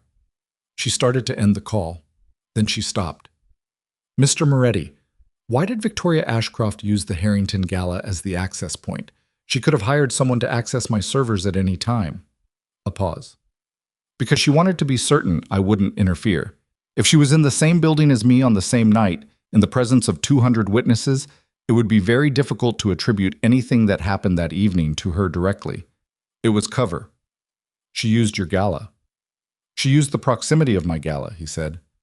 Yes.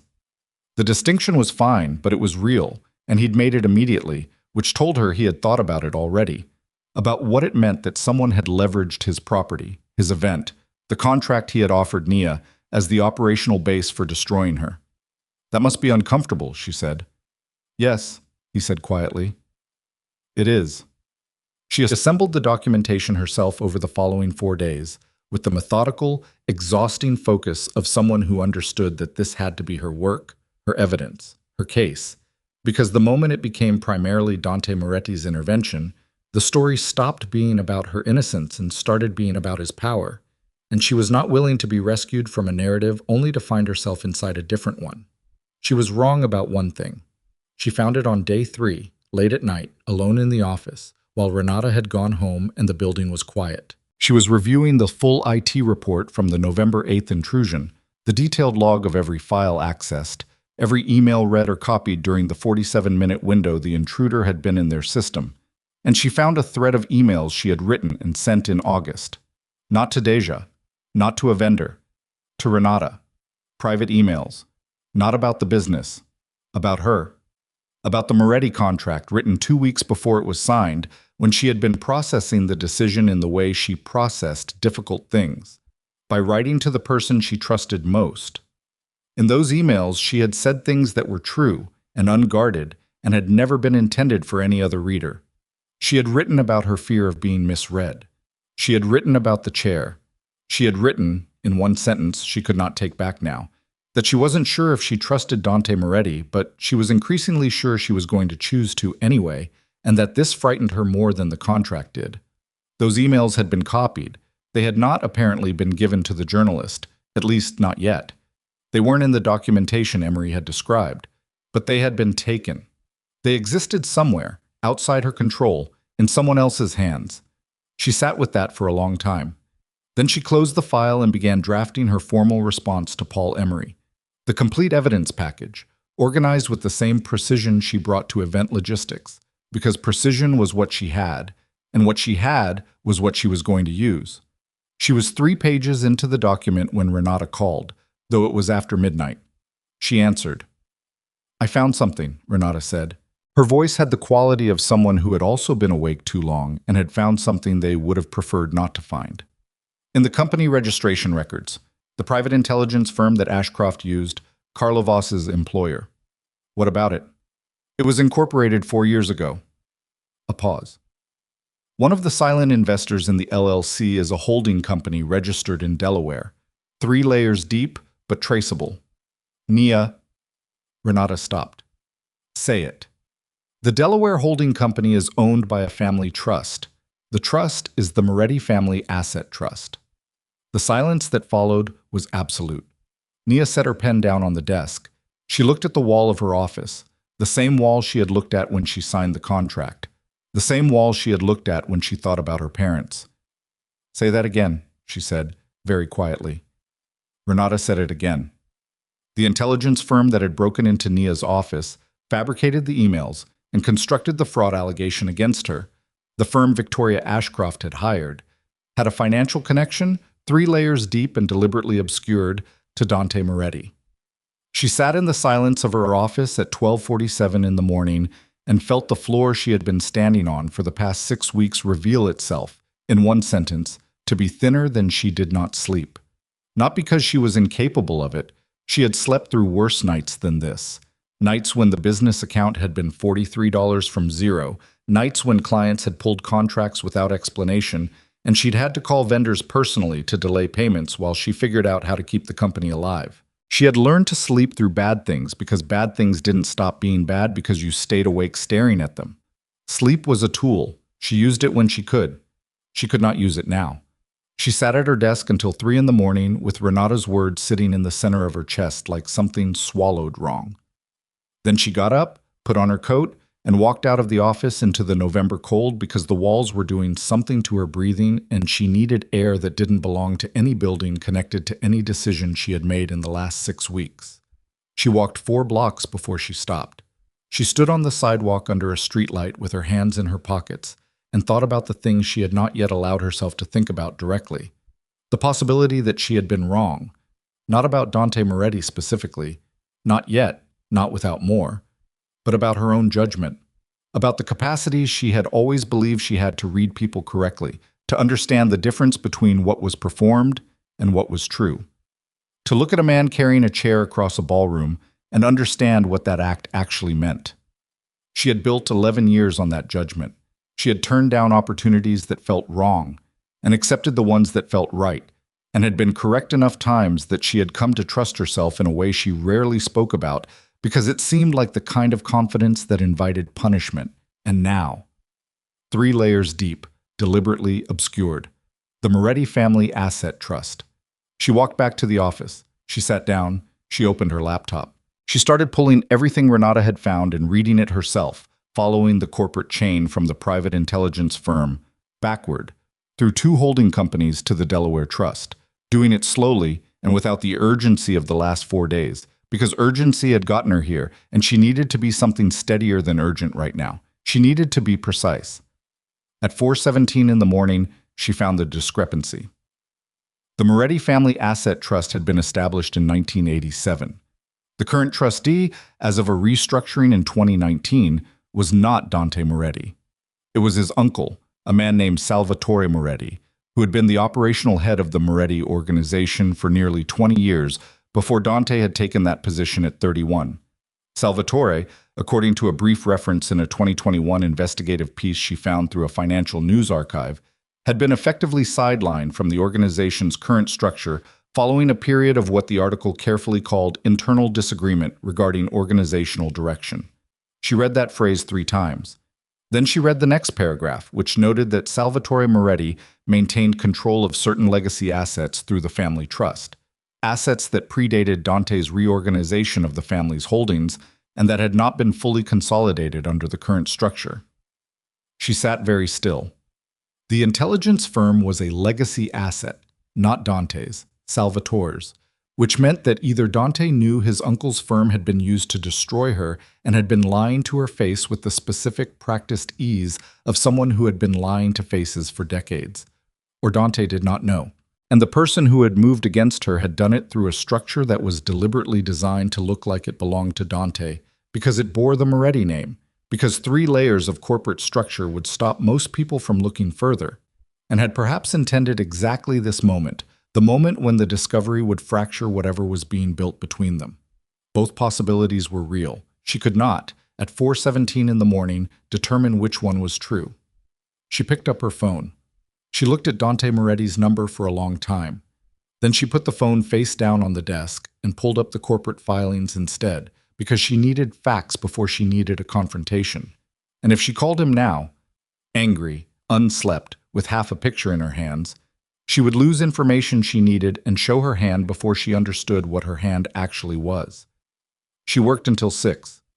Then she showered in the office bathroom. She kept a change of clothes in her desk drawer because she had worked late enough, often enough, that it was a practical necessity, drank coffee, and called Renata at 6:45. "Salvatore Moretti," she said when Renata answered. A pause. "I saw it too. I couldn't sleep either. It's his trust, not Dante's." "I know." Renata's voice was careful. "Which means either..." "I know what it means. I need you to do something for me before I make any calls today. I need everything you can find on Salvatore Moretti's current relationship to the Moretti organization. Any litigation, any documented separation, any public record of where he stands relative to Dante." "I've already started," Renata said quietly. "Nia, be careful with how you use this. If you go at Dante with this before you know which version is true, I know. He's not somebody you can accuse and then walk back." "I know, Renata." "Okay." A breath. "Okay. Give me 2 hours." She waited. She answered emails. She reviewed the evidence package for Paul Emery that she had nearly finished building before Renata's call had stopped her in place. She ate half a granola bar from her desk drawer and tasted nothing. At 8:52, her phone rang, not Renata. Adrian Selke. "Miss Holloway, Mr. Moretti would like to meet this morning. He says it's important." She looked at her window. At the building across the street, the ordinary morning traffic of people going to ordinary jobs. "Where?" "The Harrington, his office. 9:30, if that works." "It works," she said. She took a car. During the 12 minutes it took to get from the office to the Harrington, she made one decision and held it. She would listen before she spoke. She would hear what he had to say before she showed him what she had found. Because whoever he was, whichever version of him was real, she was not going to hand him the shape of her knowledge before she understood the shape of his. The Harrington's executive offices were on the 7th floor, removed from the public spaces in the specific way that executive offices at high-end hotels always were, quieter, with slightly thicker carpet and a different quality of light, as if the building itself was making a statement about the difference between the money that was visible and the money that was not. Dante's office was corner-facing, large without being ostentatious. A desk that was clearly used, papers, 2 open folders, a pen that had been set down recently, and a window that looked out over Midtown with the particular elevated detachment of someone who was accustomed to seeing the city from above. He was already standing when she came in. He looked at her the way he sometimes looked at her, with that specific attentiveness that she had spent 6 weeks trying to decode and had still not fully resolved, and something moved through his face that she had not seen there before. "Sit down," he said. "I'll stand." He looked at her for a moment, then he nodded. "Okay." He moved around the desk, not to his chair but to the side, leaning against the edge of it, the way people stood when they wanted to reduce the formality of a room. She noticed it. She didn't adjust. "I know what you found last night," he said. She kept her face still. "What do I know?" "The trust, the corporate chain, the Moretti name attached to the firm Ashcroft used." He said it without flinching.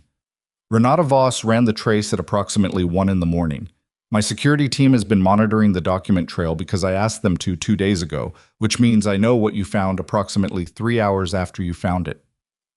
The specific quality of that sentence, "I asked them to 2 days ago," was either the action of a man who had known what she would find and was controlling the moment of revelation, or the action of a man who had suspected something and had been racing the same clock she had been racing without telling her. "My security team was monitoring a document trail that I didn't know they were monitoring," she said. "That's correct?" "That's the same category of mistake as the Ashcroft Gala."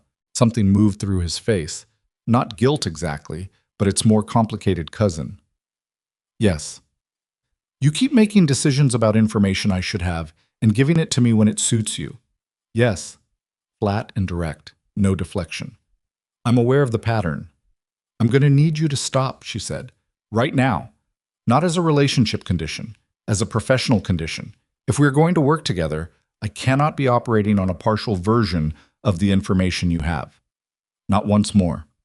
Because every time it happens, I'm exposed in ways I didn't consent to and can't protect against. You're right, he said. For the third time, those two words without qualification, she had been counting. Tell me about Salvatore, she said. He was quiet for a moment. Not the defensive quiet of someone preparing a cover. The specific quiet of someone who was about to say something that was true and that they had not said to many people. My uncle ran this organization for 19 years before I did, he said. The things he built, the methods he used, the relationships he maintained, they worked for a long time. They stopped working when the world around them changed, and he didn't change with it. He looked at the window. When I restructured, I moved a significant portion of the organization in a different direction, cleaner, more insulated from exposure. Salvatore believed this was weakness. We had several years of disagreement. How did it resolve? It didn't. It suspended. He retained the legacy assets, the trust, certain investments that predated my changes, and I retained the operational organization. It has been a cold arrangement for 6 years. A pause. He has been waiting for an opportunity to demonstrate that my choices were a mistake, that what I walked away from was strength, and what I moved toward was vulnerability. And I am the vulnerability, she said. He looked at her directly. Not in the way you mean that. Then how? You are visible. What happened at the Castellano wedding was visible. The contract with my properties is visible. And what Salvatore understood watching all of that was that if he could destroy you, your reputation, your company, your ability to operate, it would be the most visible possible demonstration that anyone who stands beside me becomes a target. He held her gaze. He's not trying to hurt you specifically. He's trying to use you to prove something to me. The honesty of that landed differently than she expected. Not comfortingly. The information was still terrible, but cleanly. Without the particular coding of strategy that she would have expected from a man in his position, delivering a sentence like that one. Why are you telling me this? She said. Because you deserve to know what you're in. That's not a complete answer. He looked at her for a long moment. Because the only version of this situation I can live with is one where you have everything I have. Every piece of information, every resource, every bit of context. Not because it serves me strategically, because it's the right thing, and I have been choosing strategy over right things for a very long time, and I am aware that I keep arriving at this conversation with you having made the same mistake again. The room was completely still. Nia looked at him, really looked at him, the way she looked at things she was trying to understand at their structural level, and felt the specific difficulty of being in a moment that contained two entirely incompatible truths simultaneously. He could be entirely sincere and still be the reason she was here. Both things could be real. What do you know about the private emails? She said. Something changed in his face. What private emails? She watched the change. She was very good at watching people's faces when they received information, because faces did things in the first half second that they could not always control. And what Dante Moretti's face did in the first half second was not the controlled neutrality of a man who already knew. It was something sharper and colder than that. The IT intrusion on November 8th, she said, they copied emails I wrote to Renata, personal communications, not business correspondence. The quality of the stillness in the room shifted. What kind of personal communications? He said. His voice was exactly the same, but there was something underneath it now. A tension that hadn't been there before. The kind that weren't meant for anyone but her. He turned away from her, moved to the window, stood there with his back to her, and she watched his shoulders and the set of his jaw and the way his hands, at his sides, were very, very controlled. I'll get them back, he said. You can't get them back. They've been copied. They exist outside my control. They may end up with the journalist, or they may be used as a separate piece of leverage at a separate moment. I have no way of knowing what Salvatore plans to do with them, and neither do you. She kept her voice even. The effort of keeping it even was enormous. This is what I mean. I had private thoughts about decisions I was making, and I wrote them to the person I trust most, And because I entered into a relationship with your name attached to it, those thoughts are now in someone else's hands. He turned around. His face had something in it she hadn't seen before. Not the controlled precision of someone managing a situation, but something rawer than that. Something that looked, uncomfortably, like the specific pain of a person who had done something they could not undo and understood the full weight of that. I know, he said, quietly. Not the same as the other times. Different in a way she could hear but not explain. Then what are you going to do about it? She said. I'm going to end this. He said it without drama, without the theatrical authority she might have expected from a man known for intimidation. He said it the way you said something you had already decided before the conversation started and that the conversation had simply confirmed. Not through the journalist, not through influence on the story, directly. He looked at her. My uncle has been holding a piece of leverage over this organization for 6 years. He has used your situation to attempt to use it. I'm going to remove the leverage. I need to know what that means. It means a conversation that should have happened 6 years ago is going to happen today. A conversation. Yes. With your uncle. Today. Yes. She looked at him carefully. I need to be clear. Whatever that conversation involves, it cannot touch Paul Emery. It cannot touch his story, and it cannot touch my evidence package. My name gets cleared through my work, through my documentation, through legitimate channels. If you go at the journalist or suppress the story in any way, I'm not going near the journalist, he said. You handle the journalist. You clear your own name. I will handle Salvatore. And the emails. I will retrieve them. He said it with a flatness that left no room for interpretation. How? Don't ask me how, he said. Not unkindly. That is the one thing I am asking you not to ask me, because I will tell you the truth, and the truth will make you uncomfortable, and I would rather you be able to say honestly that you didn't know. She thought about this. She thought about the line she had insisted on drawing in the original contract, the line that said everything outside the scope of her events was not her business, and she intended to keep it that way. She thought about what side of that line this particular conversation was on, and whether the line meant what she had thought it meant, and whether any of it was still clear.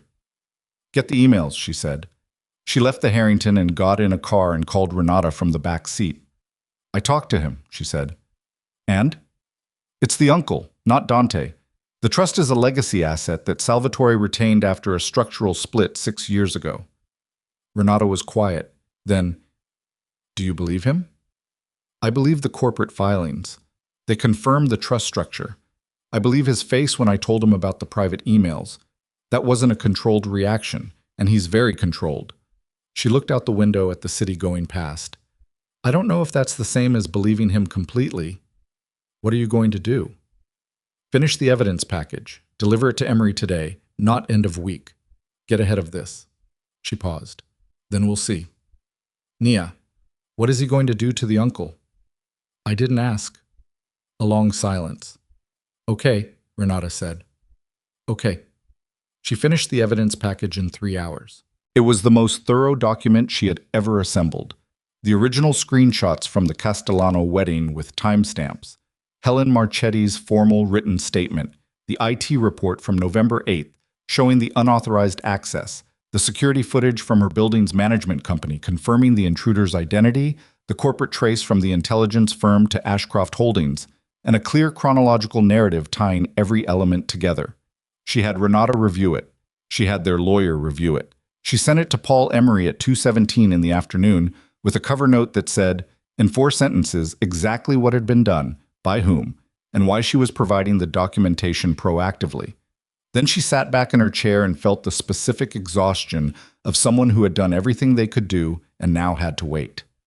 Emery called at 4:03. Ms. Holloway, he said. His voice was different. I need to ask you a few things.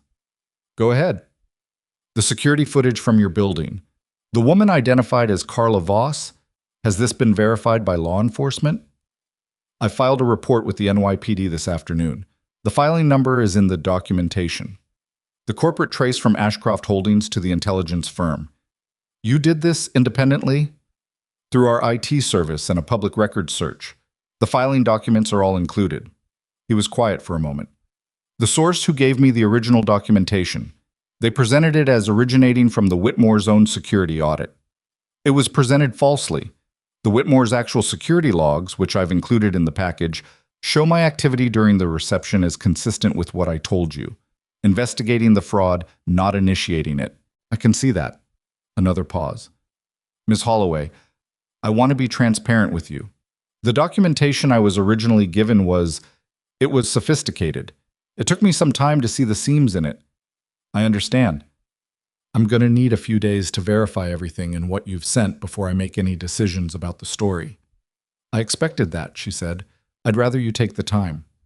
If what you've provided holds up, and it appears that it will, I'll be reaching out to Ashcroft Holdings for comment before I make any decisions about where the story actually goes. That's your call, she said. I just needed you to have the full picture. She hung up. She looked at the ceiling for a moment. Then she called Helen Marchetti, her lawyer, and 2 clients she'd been managing ongoing relationships with, and she told each of them, calmly, directly, with the same factual precision she'd used with Emery, that there had been an attempt to damage her company's reputation through fabricated allegations, that she had documented the attempt fully and was cooperating with law enforcement, and that she wanted them to hear it from her directly rather than through any other channel. Each of them responded the same way, in different words. They thanked her for calling. They said they weren't going anywhere. Gerald Ashcroft called at 5:45. She almost didn't answer. She answered. Miss Holloway. His voice was different than it had been at the gala, flatter, with something under it she couldn't immediately read. I've been made aware of certain activities conducted by my wife and resources associated with my family office. She said nothing. She waited. I want to be clear that these activities were not sanctioned by me and were not consistent with my wishes. A pause. I owe you an apology. Several, actually, though I recognize that this one phone call does not begin to address the scope of what was done. She held the phone very carefully. Mr. Ashcroft, I appreciate you calling. I want to be equally clear that what was done to me and my company was serious. It was deliberate, sophisticated, and damaging. An apology it's a beginning. What do you need from me? I need the private correspondence that was taken from my company's servers returned and confirmed destroyed. All copies. I need a formal written statement from your family office acknowledging that the intelligence firm acted without your authorization. And I need to know that Paul Emery is going to hear from you confirming that the documentation he was given was fraudulent and tracing the source to your family office. Silence. A long one. Then, that last one. Is necessary, she said. That will have implications for my family. Yes, she said. It will. She kept her voice even. She did not soften it. What was done to me had implications for me. I'm asking for the truth to be on record. That's all. Another silence. I'll make the call to Emery. Thank you, she said. I'll have my lawyer draft the formal statement for your review. I'd like it signed by end of week. She ended the call. She sat in the quiet of her office for a moment and breathed. It was not over. It was nowhere near over. The police report would take time. The story was still in Emery's hands.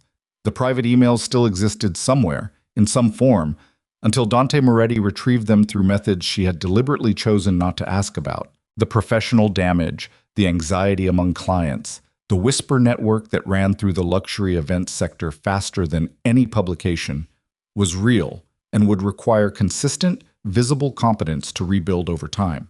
None of it was resolved. But she had moved. She had taken every piece of this apart with her own hands and put the real version of it in front of the people who needed to see it. And she had done it without waiting for anyone to do it for her. And that mattered in a way she was not going to apologize for caring about. At 6:20, a message arrived through Adrian Selke. 3 words. It is handled. She looked at it for a long time. She did not know what it meant precisely. She did not know what the conversation between Dante and Salvatore had involved. She did not know what handled meant in the vocabulary of a family, like the Moretti family. And she had made a deliberate choice not to ask, and she was living inside the consequences of that choice right now. The specific, uncomfortable knowledge of a woman who had drawn a line and was not entirely certain the line was where she needed it to be. She typed back, the emails. The response came in 4 minutes. An encrypted file transfer notification from a service she didn't recognize, originating from a server she couldn't trace. She opened it. Inside was a single folder containing 17 email files, unaltered, with a separate document confirming deletion of all copies from the originating firm's servers, signed by an individual she didn't recognize, with a date stamp of 6:42 p.m. She sat with it. Then she forwarded the confirmation to Renata with no message attached. Renata responded in 30 seconds. "I need a drink." She almost smiled. Almost. She was still at her desk at 8 when the call came from a number she didn't recognize, not Adrian Selke's, not the Harringtons. She answered because she was too tired and too wired to not answer, and the voice on the other end was not Dante's. It was a man she didn't know. Older, from the sound of it. With an accent similar to Dante's but rougher, less managed, the accent of someone who had not spent decades working with lawyers who spoke in particular ways. "Miss Holloway," he said, "you don't know me." She was very still. "No. My name is Salvatore Moretti." The silence lasted exactly 3 seconds. "What do you want?" she said. Her voice was flat and exact and gave nothing. "I want you to understand something," he said. "What I did, it was not about you. You understand that. You used my company, my name, and my private correspondence as instruments to make a point to your nephew. Yes, I understand that you consider me incidental." A pause. "He has made choices that I believe are—" "I'm not interested in your beliefs about his choices," she said. "I'm interested in whether you understand that incidental damage to an incidental person is still damage. That I am a real company, with real employees, with real livelihoods, and what you constructed could have ended all of it." Silence. "Did it occur to you?" she said, and she was aware that her voice was doing something she rarely let it do. Not breaking, but hardening in a way that came from somewhere she didn't often reach for. "That the people who work for me have mortgages? That one of them has a kid in daycare that costs more than she can comfortably afford? That they all came to work every morning because they trusted me. And that trust is built on the integrity of this company, and that you targeted that integrity because it was convenient for your argument with your family." Another long silence. "I have taken steps," he said finally, "to address the professional damage." "You mean the emails?" "And other things. The Emory documentation will be retracted from our end. An internal correction will be provided." "I know," she said, "because I had already built the case that makes it impossible for anything else to happen." Something moved in his voice. Not shame exactly. Something older and more complex than shame. The specific response of someone who had underestimated someone they hadn't expected to underestimate. "You're more—" "Don't," she said. He stopped. "Don't tell me what I am," she said. "Don't give me a compliment at the end of a conversation that begins with what you did. There is no version of this call that ends with me feeling better about you. What you can do is ensure that everything you've done is fully undone, and that my company's name is clean, and that you never use anyone in my orbit as a piece in an argument that has nothing to do with them again." Another silence. Very long this time. "Yes," he said finally. "Ms. Holloway." She ended the call. She set her phone on the desk. She pressed both palms flat against the desk surface and leaned on them, taking the weight off her spine for the first time in hours. The door to her office was closed. The building was quiet. Somewhere outside, New York was doing what New York always did, relentless, unconcerned, continuing. And she was in a small office in Queens, having survived something that had tried, with considerable resources and sophistication, to destroy what she'd spent 11 years building. She had survived it. She had survived it by being exactly what she had always been: precise, documented, thorough, honest, and completely unwilling to hand her own narrative to anyone who had not earned the right to hold it. But she was also aware, sitting in the quiet, that the next conversation she needed to have was the one she had been putting together and avoiding simultaneously for the last 24 hours. The one that had nothing to do with journalists or evidence packages or corporate chains or private intelligence firms. She picked up her phone. She texted Dante Moretti 5 words. "We need to talk, tomorrow." His response came in less than a minute. "Name the place." She typed the address of a coffee shop in Midtown that she had chosen because it was neutral ground. Not the Harrington, not her office, not any building that belonged to either of them. And hit send. She was almost at the door when her phone buzzed one more time. Not Dante. Renata. Paul Emery just called me. He's pulling the story. He's running a different one instead, about the use of fabricated documentation to target minority-owned businesses in the luxury events sector. He wants to interview you. He says you're the story, not the fraud. She read it twice. Then she stood in the doorway of her office with her coat half on and felt something move through her chest. Not relief, not triumph. Something quieter and more fundamental than either of those. She typed back, "Tell him yes." She walked out into the November night, and stood on the sidewalk for a moment with her coat half on and the cold hitting her face and the city noise washing over her the way it always did. Indifferent, continuous, without any acknowledgement that something had just shifted. She put her coat on fully. She buttoned it from the bottom up, the way her mother had taught her when she was 7, because her mother had believed that the order in which you did small things reflected the order in which you approached large ones. She had thought that was superstition for a long time. She had stopped thinking it was superstition somewhere around year 3 of running her own business. She walked to the subway. She took it home. She sat in the plastic seat with her bag on her lap and her eyes open and did not think about anything in particular, which was its own kind of achievement after the day she had just had. She got home at 9:22. She changed out of her work clothes. She made soup from a can because she needed something warm, and the effort required to make actual food was beyond what she had available. She sat at her kitchen table and ate it slowly, and looked at the uneven tile on her floor and felt, underneath the exhaustion and the residual adrenaline and the particular brittleness that comes after sustained pressure, finally releases, something that she had to sit with for a while before she could name it. She was still herself, after all of it. The fraud allegation, the fabricated emails, the intrusion, Salvatore Moretti's voice on her phone, the days of working with incomplete information while someone tried to take everything she'd built. She was still precisely herself. Not unchanged, not unaffected, but intact in the way that mattered, the structural way, the way that was about what she was made of rather than what had happened to her. She washed her bowl. She went to bed. She slept for 7 hours without interruption, which was the longest she had slept in 2 weeks. She woke up at 5:43 and lay in the dark for a few minutes before she remembered. The coffee shop. Midtown. Today. She got up. This coffee shop was called Amon's, and it was on 47th, the kind of place that had been in the same location for 30 years, and wore that fact without apology. Slightly worn counter, mismatched chairs, coffee that was better than it needed to be given, that the decor had never been updated since the 90s. She had been there a handful of times over the years, always alone, always when she needed to think in a room that belonged to no one in particular. She arrived at 8:45.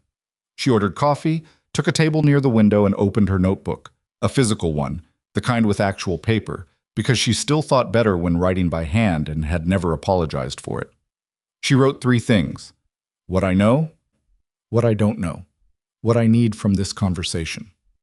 She was working through the second list when Dante Moretti walked in at 9:02.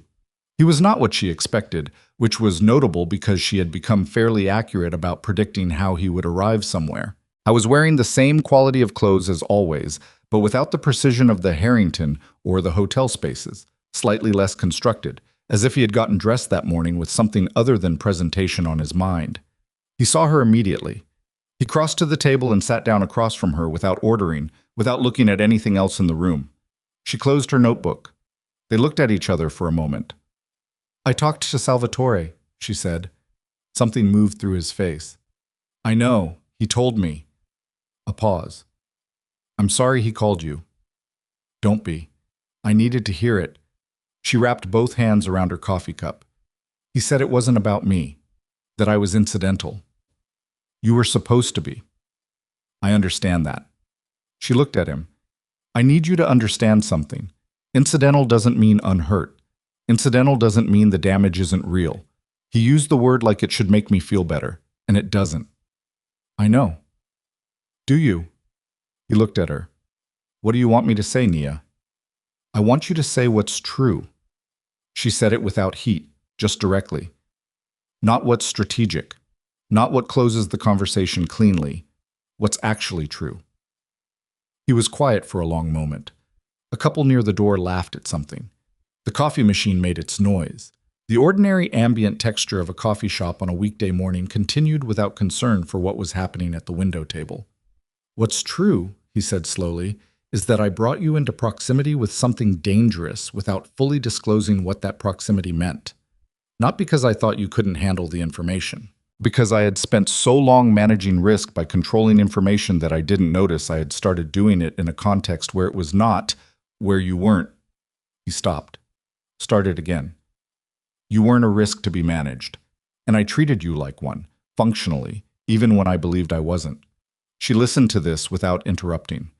"What's also true," he continued, "is that what Salvatore did, but the specific shape of it, using your private correspondence, using what you wrote to Renata, that was targeted at something he understood would hurt worst. He is very good at finding the thing that costs most." A pause. "And I am aware that he found it." She looked at her coffee cup.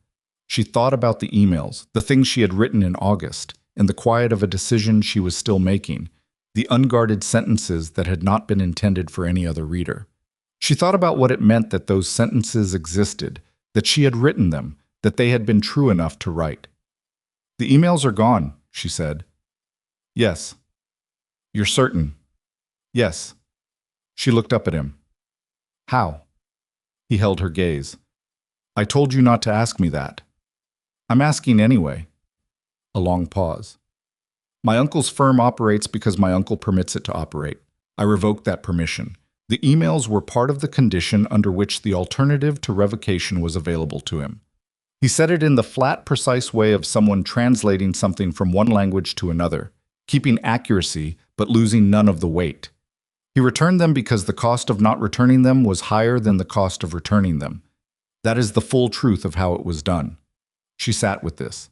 She had known, in the part of herself that was honest about these things, that this was approximately what handled meant in this context. She had made a deliberate choice to allow it. She was not going to pretend now that the choice was comfortable or that comfort was the point. "You sidelined him again," she said, more permanently this time. "Yes. Because of this situation. Because this situation made visible something that should have been resolved 6 years ago," he said. "I made a structural decision 6 years ago that I didn't follow through on completely. I left a space because it was easier than the alternative, and he used that space. That is my failure, not yours, and the consequences of it landed on you." He looked at the table. "That is something I will carry for a long time." She studied his face, the particular quality of his stillness in this moment, which was different from the stillness she had read as cold in the beginning. She understood now that it was not coldness. It was the specific containment of someone who had spent decades not allowing feeling to override function, and who was, in this conversation, allowing it to be visible in the limited, careful way available to him. "I need to ask you something," she said. "Okay." "The chair. At the Castellano wedding. Why?" He looked at her. Something in his expression shifted. Not surprise, but the particular look of someone for whom a question has landed in a place they had been carrying it. "Because it was the right thing to do," he said. "That's not a complete answer." "I know." He looked at the window. "I had been watching you all day, not because I was interested in the event, because I had been in rooms with hundreds of people who were performing loyalty, performing wealth, performing competence, performing kindness. It's what people do in those rooms. And you walked through an entire day not performing anything." He paused. "You caught fraud that wasn't your responsibility to catch and reported it without looking for recognition. You crouched down in a hallway beside a kid who had knocked over a tray and treated it like it mattered that he was okay, not just that the tray was cleaned up. You managed 200 details without once making anyone feel like they were a detail." He turned back to her. "And then a woman in a white suit decided that someone like that didn't belong at a table, and the room went quiet, and you walked away with your dignity intact when most people would have, when I would have—" He stopped. "I carried the chair because it was the only thing I could do that was proportionate to what I had just watched. Not a speech, not a gesture for the room, just a chair, in the right place." The coffee shop noise continued around them. Nia looked at him for a long time. She looked at him the way she looked at structural things, at floor plans with bottlenecks, at timelines with conflicts, at problems that had more than one layer. She looked at him, and she did not look away from what she saw. "You have been making unilateral decisions on my behalf since the night of that wedding," she said. "Yes." "The contract offer, the Ashcroft event without full disclosure. Monitoring my document trail without telling me. Handling Salvatore without asking what I wanted." "Yes." "All of it came from the same place," she said. "Not malice, control, because control is the only framework you have for protection." He was very still. "That framework," she continued, "does not work for me. Not because I can't handle difficulty or because I need to be shielded from the realities of who you are and what your world contains. But because every time you make a decision about my situation without including me in it, you are telling me, even if you don't intend to, that you don't fully trust me to handle what I'm inside. And I need you to understand that I have been handling things for 11 years that would have broken someone who didn't know exactly who they were." She looked at him steadily. "I know who I am. I need you to know it too." He held her gaze without flinching. Something was happening in his face, not the limited, careful display she had seen before, but something that had moved past the careful into something more exposed. "I know who you are," he said, quietly. "The way you said something you meant. Then act like it." The silence that followed was long, but it was not uncomfortable. It was the kind of silence that exists between people who have said something real and are both allowing it to be real without rushing past it. "What do you need from me?" he said. She had thought about this. She had written it in her notebook that morning and looked at it for a while. "I need the information to flow both ways. If something affects me or my company, I hear about it when you hear about it, not after, not managed." She paused. "And I need you to understand that what I am building is mine. It is not a project you are sponsoring or a story you are part of. You can be beside it. You cannot be in front of it. I understand that." "I need you to practice understanding it," she said, "because knowing it and doing it are not the same, and I've watched you fail the distance between them several times."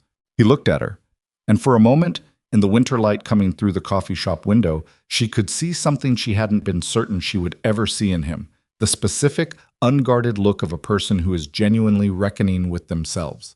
Not performing reckoning, actually doing it, with all the discomfort that required. "I'll fail it again," he said. "Probably. I have 46 years of a particular way of operating, and I am not going to transform it in a single conversation." "I know," she said. "What I can tell you is that I will tell you when I've failed it, that I won't construct explanations for it, that it will be—" He paused. "I don't make promises I'm uncertain about.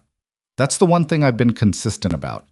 So I'm not going to promise you something I don't know for certain I can deliver." She looked at him. "That's honest." "Yes." "I can work with honest," she said. "I cannot work with managed." "Okay," he said, simply, without elaboration. She picked up her coffee. It had gone slightly cold while they'd been talking. She drank it anyway because she had learned a long time ago that waiting for things to be exactly right before you used them was a very good way to go without things you needed. 3 weeks later, Paul Emery's story ran. It was not the story anyone had originally expected. It was a 1,200-word piece in the 11th Avenue Review about the systematic use of fabricated documentation to target minority and women-owned businesses in the luxury events sector, with Nia Holloway as the central figure, not as a victim, but as the person who had built the evidentiary case that exposed the mechanism. The piece included Helen Marchetti's statement, the IT documentation, the corporate trace to Ashcroft Holdings, and a formal acknowledgement from Ashcroft Holdings' legal team that activities conducted through their associated intelligence firm had been unauthorized and were being addressed internally. It mentioned Nia's company 4 times. It mentioned Dante Moretti once, briefly, in the context of the Castellano wedding fraud discovery, and only because the Castellano family had confirmed that Nia had reported the fraud and been instrumental in preventing it. Renata read it standing in the office doorway with her coffee going cold the same way Nia's had in the coffee shop.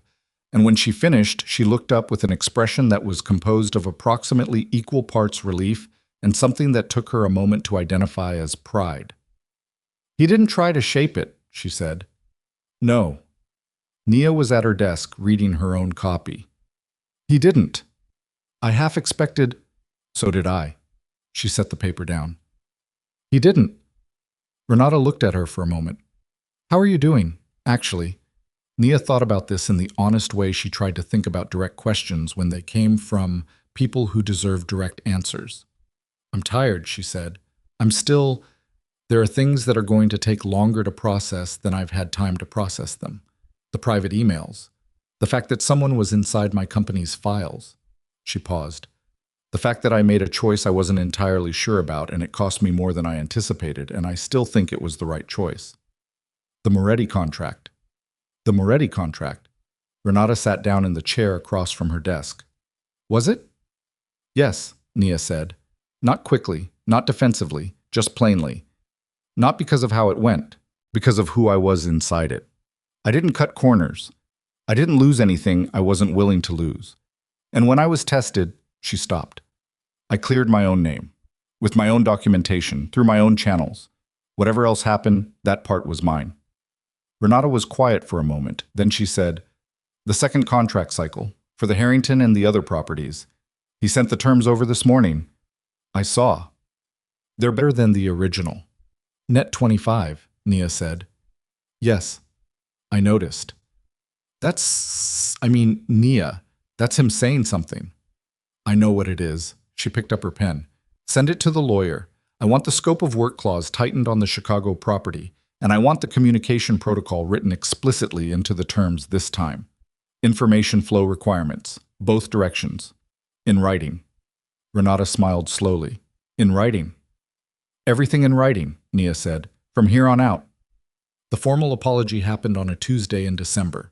It had been Nia's condition for signing the renewed contract with the family that Gerald Ashcroft controlled, which had been offered, through his lawyer, with a significantly upgraded fee structure and an extended term.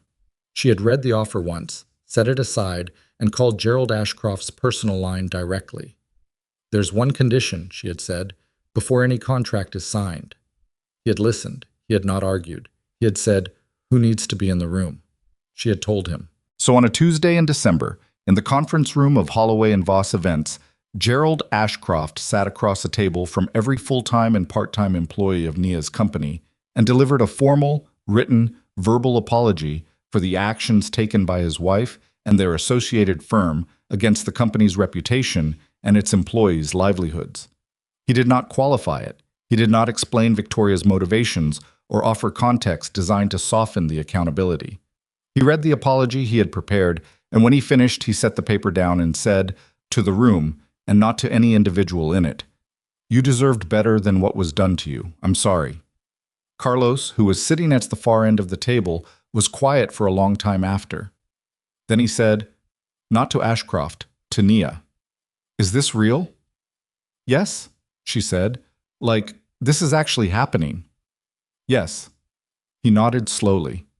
Then he looked at Ashcroft with the expression of a young man who had decided something about himself recently and was testing whether it held. Okay, he said. Okay. Deja did not say anything. She simply looked at Gerald Ashcroft for a long moment with the particular look of someone who was filing information away permanently, which was its own kind of response. Marcus shook Ashcroft's hand when it was over, which surprised everyone, including Marcus. Victoria Ashcroft was not there. She had not been invited. What happened between Gerald and Victoria Ashcroft was not Nia's business, and Nia had deliberately kept it that way. It was a marriage, and marriages contained things that didn't belong to outside observers.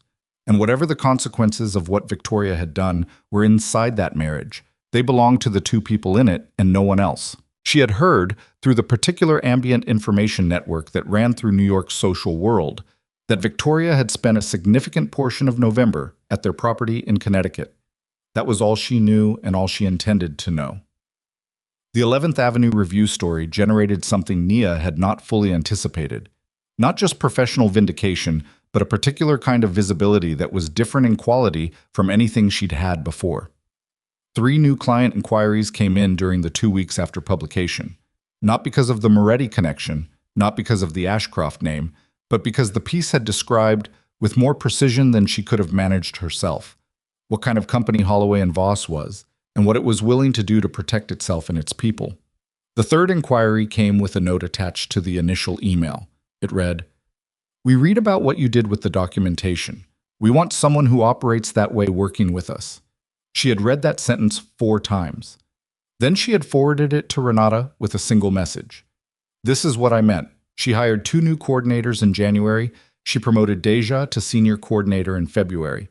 She moved the office to a slightly larger space in the same building, with a second conference room and a storage area that no longer required them to stack equipment in the hallway. None of it was because of Dante Moretti's money.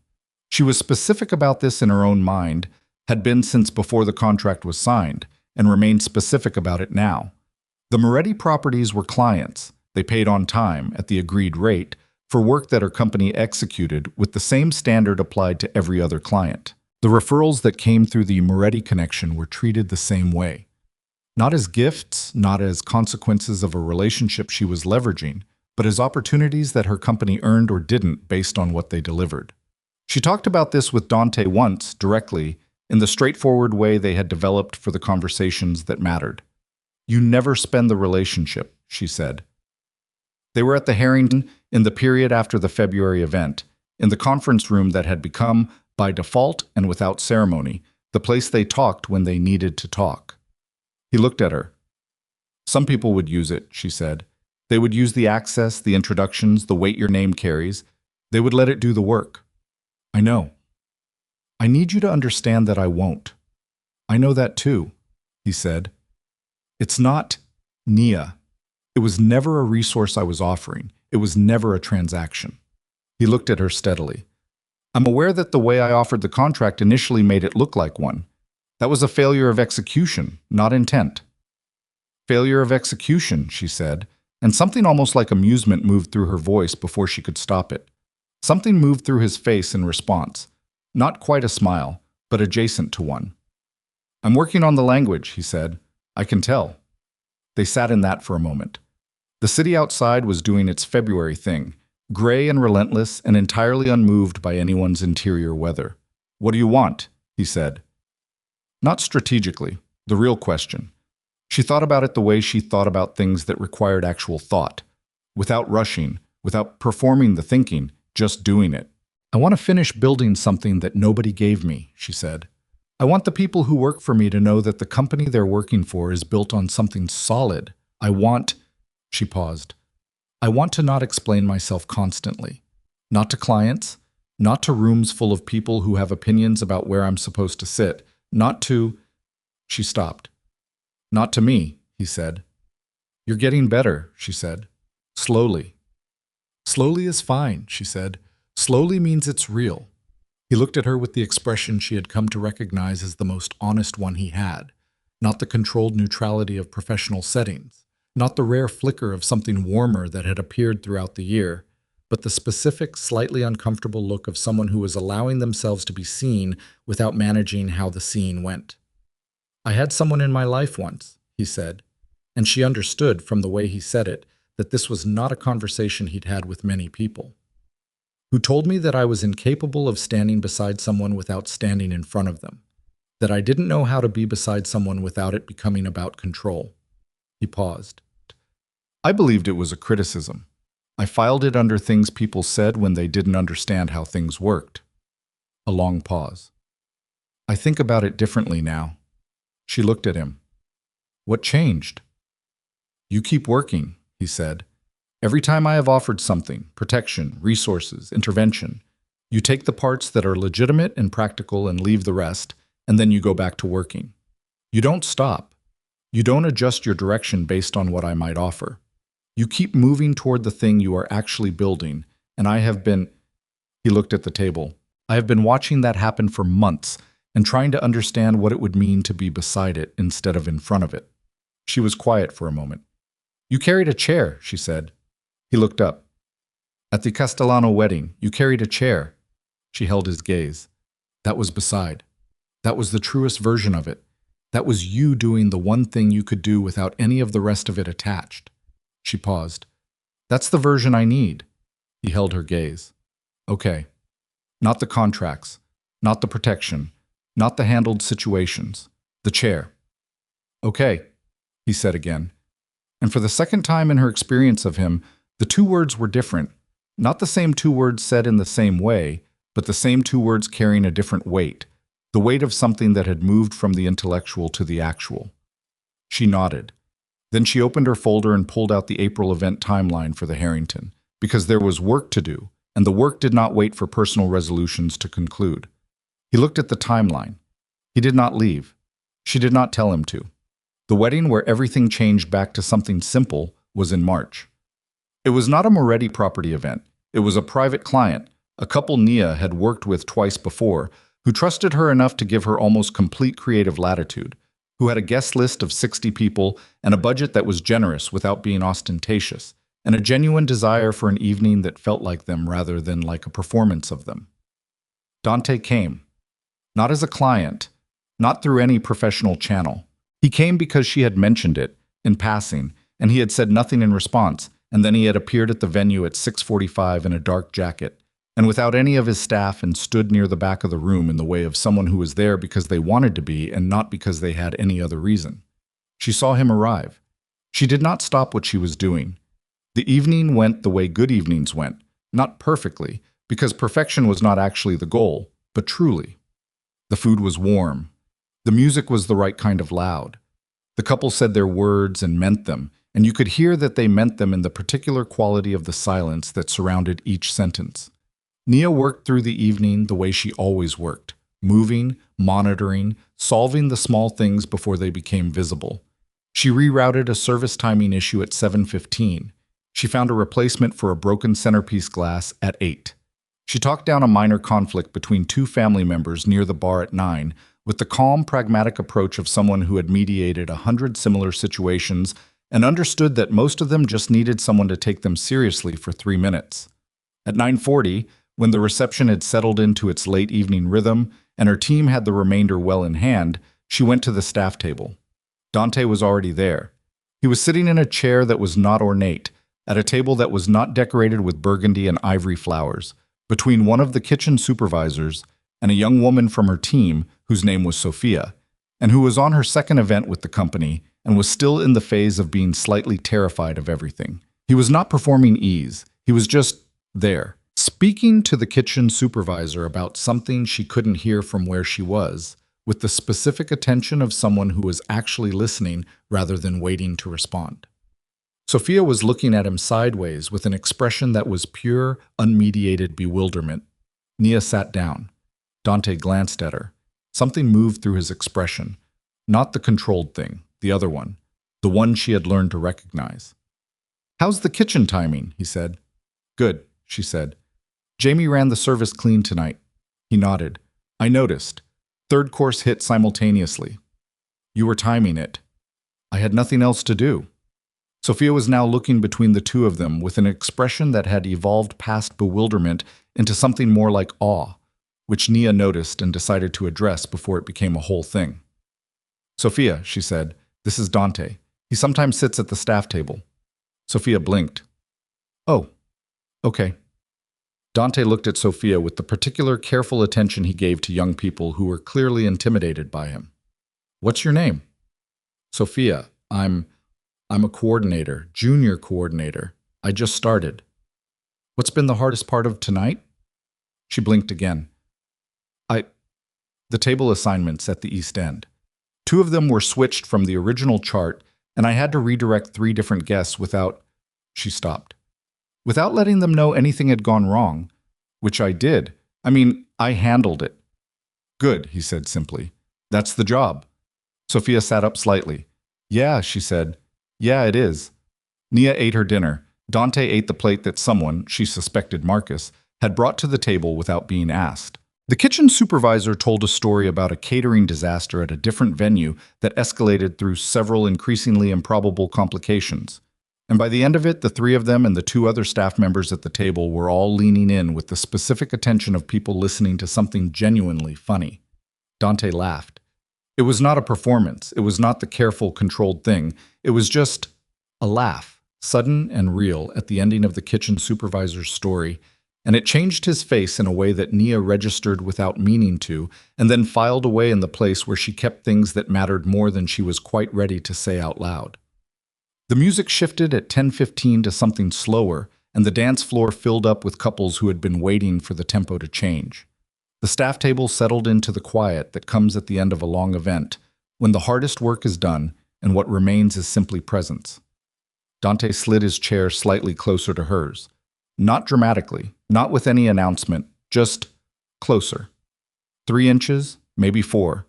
Enough to be the difference between two people sitting at the same table and two people sitting together. She noticed. She did not say anything. After a moment, she reached across and picked up her water glass, and her hand moved past his arm in the process, close enough to brush it, and she did not pull back, and neither did he. They sat like that while the music played and the couple danced, and the room held the particular warmth of an evening that had been built with care and was being experienced fully by the people inside it. Outside, the city continued, the cold and the noise and the unrelenting forward motion of a place that did not pause for private moments. Inside, a staff table at the back of a rented hall on a Friday in March held 2 people who had arrived at something together through the most complicated possible route, through fraud and fear and the specific kind of testing that only happens when someone tries to take what you've built, and had come out the other side of it not unchanged, but intact. Nia looked at the dance floor, at the couple moving through the music with the ease of 2 people who had made a decision about each other and were living inside it. She thought about what it cost to build something real, the specific, unglamorous cost of it, the early mornings and the late nights, and the choices that didn't have good options, only different kinds of hard. The cost of knowing yourself well enough not to trade what you were for what was easier. The cost of letting someone sit beside you when you had spent so long making sure you didn't need anyone to. She thought about a chair being carried across a ballroom. She thought about a man at a staff table who had learned to laugh when something was genuinely funny. She did not reach for his hand. Not yet. Some things moved at the speed they moved, and the dignity of that speed was part of what made them real. But she turned her head slightly toward him, and he turned his head slightly toward her, and in the ordinary, imperfect, sufficiently lit space of a March evening in New York City, they simply stayed where they were, at a table that belonged to no one in particular, in the back of a room that was full of people living their lives. 2 people who had changed each other in the specific, irreversible way that only happens when someone sees you clearly and chooses to stay anyway. No cameras, no audience, no performance of any kind. Just the work, and the table, and the music, and 2 people sitting exactly where they had decided to sit, not where anyone else had assigned them, not in the seats that were supposed to be theirs, but in the chairs they had chosen for themselves, which was, in the end, the only place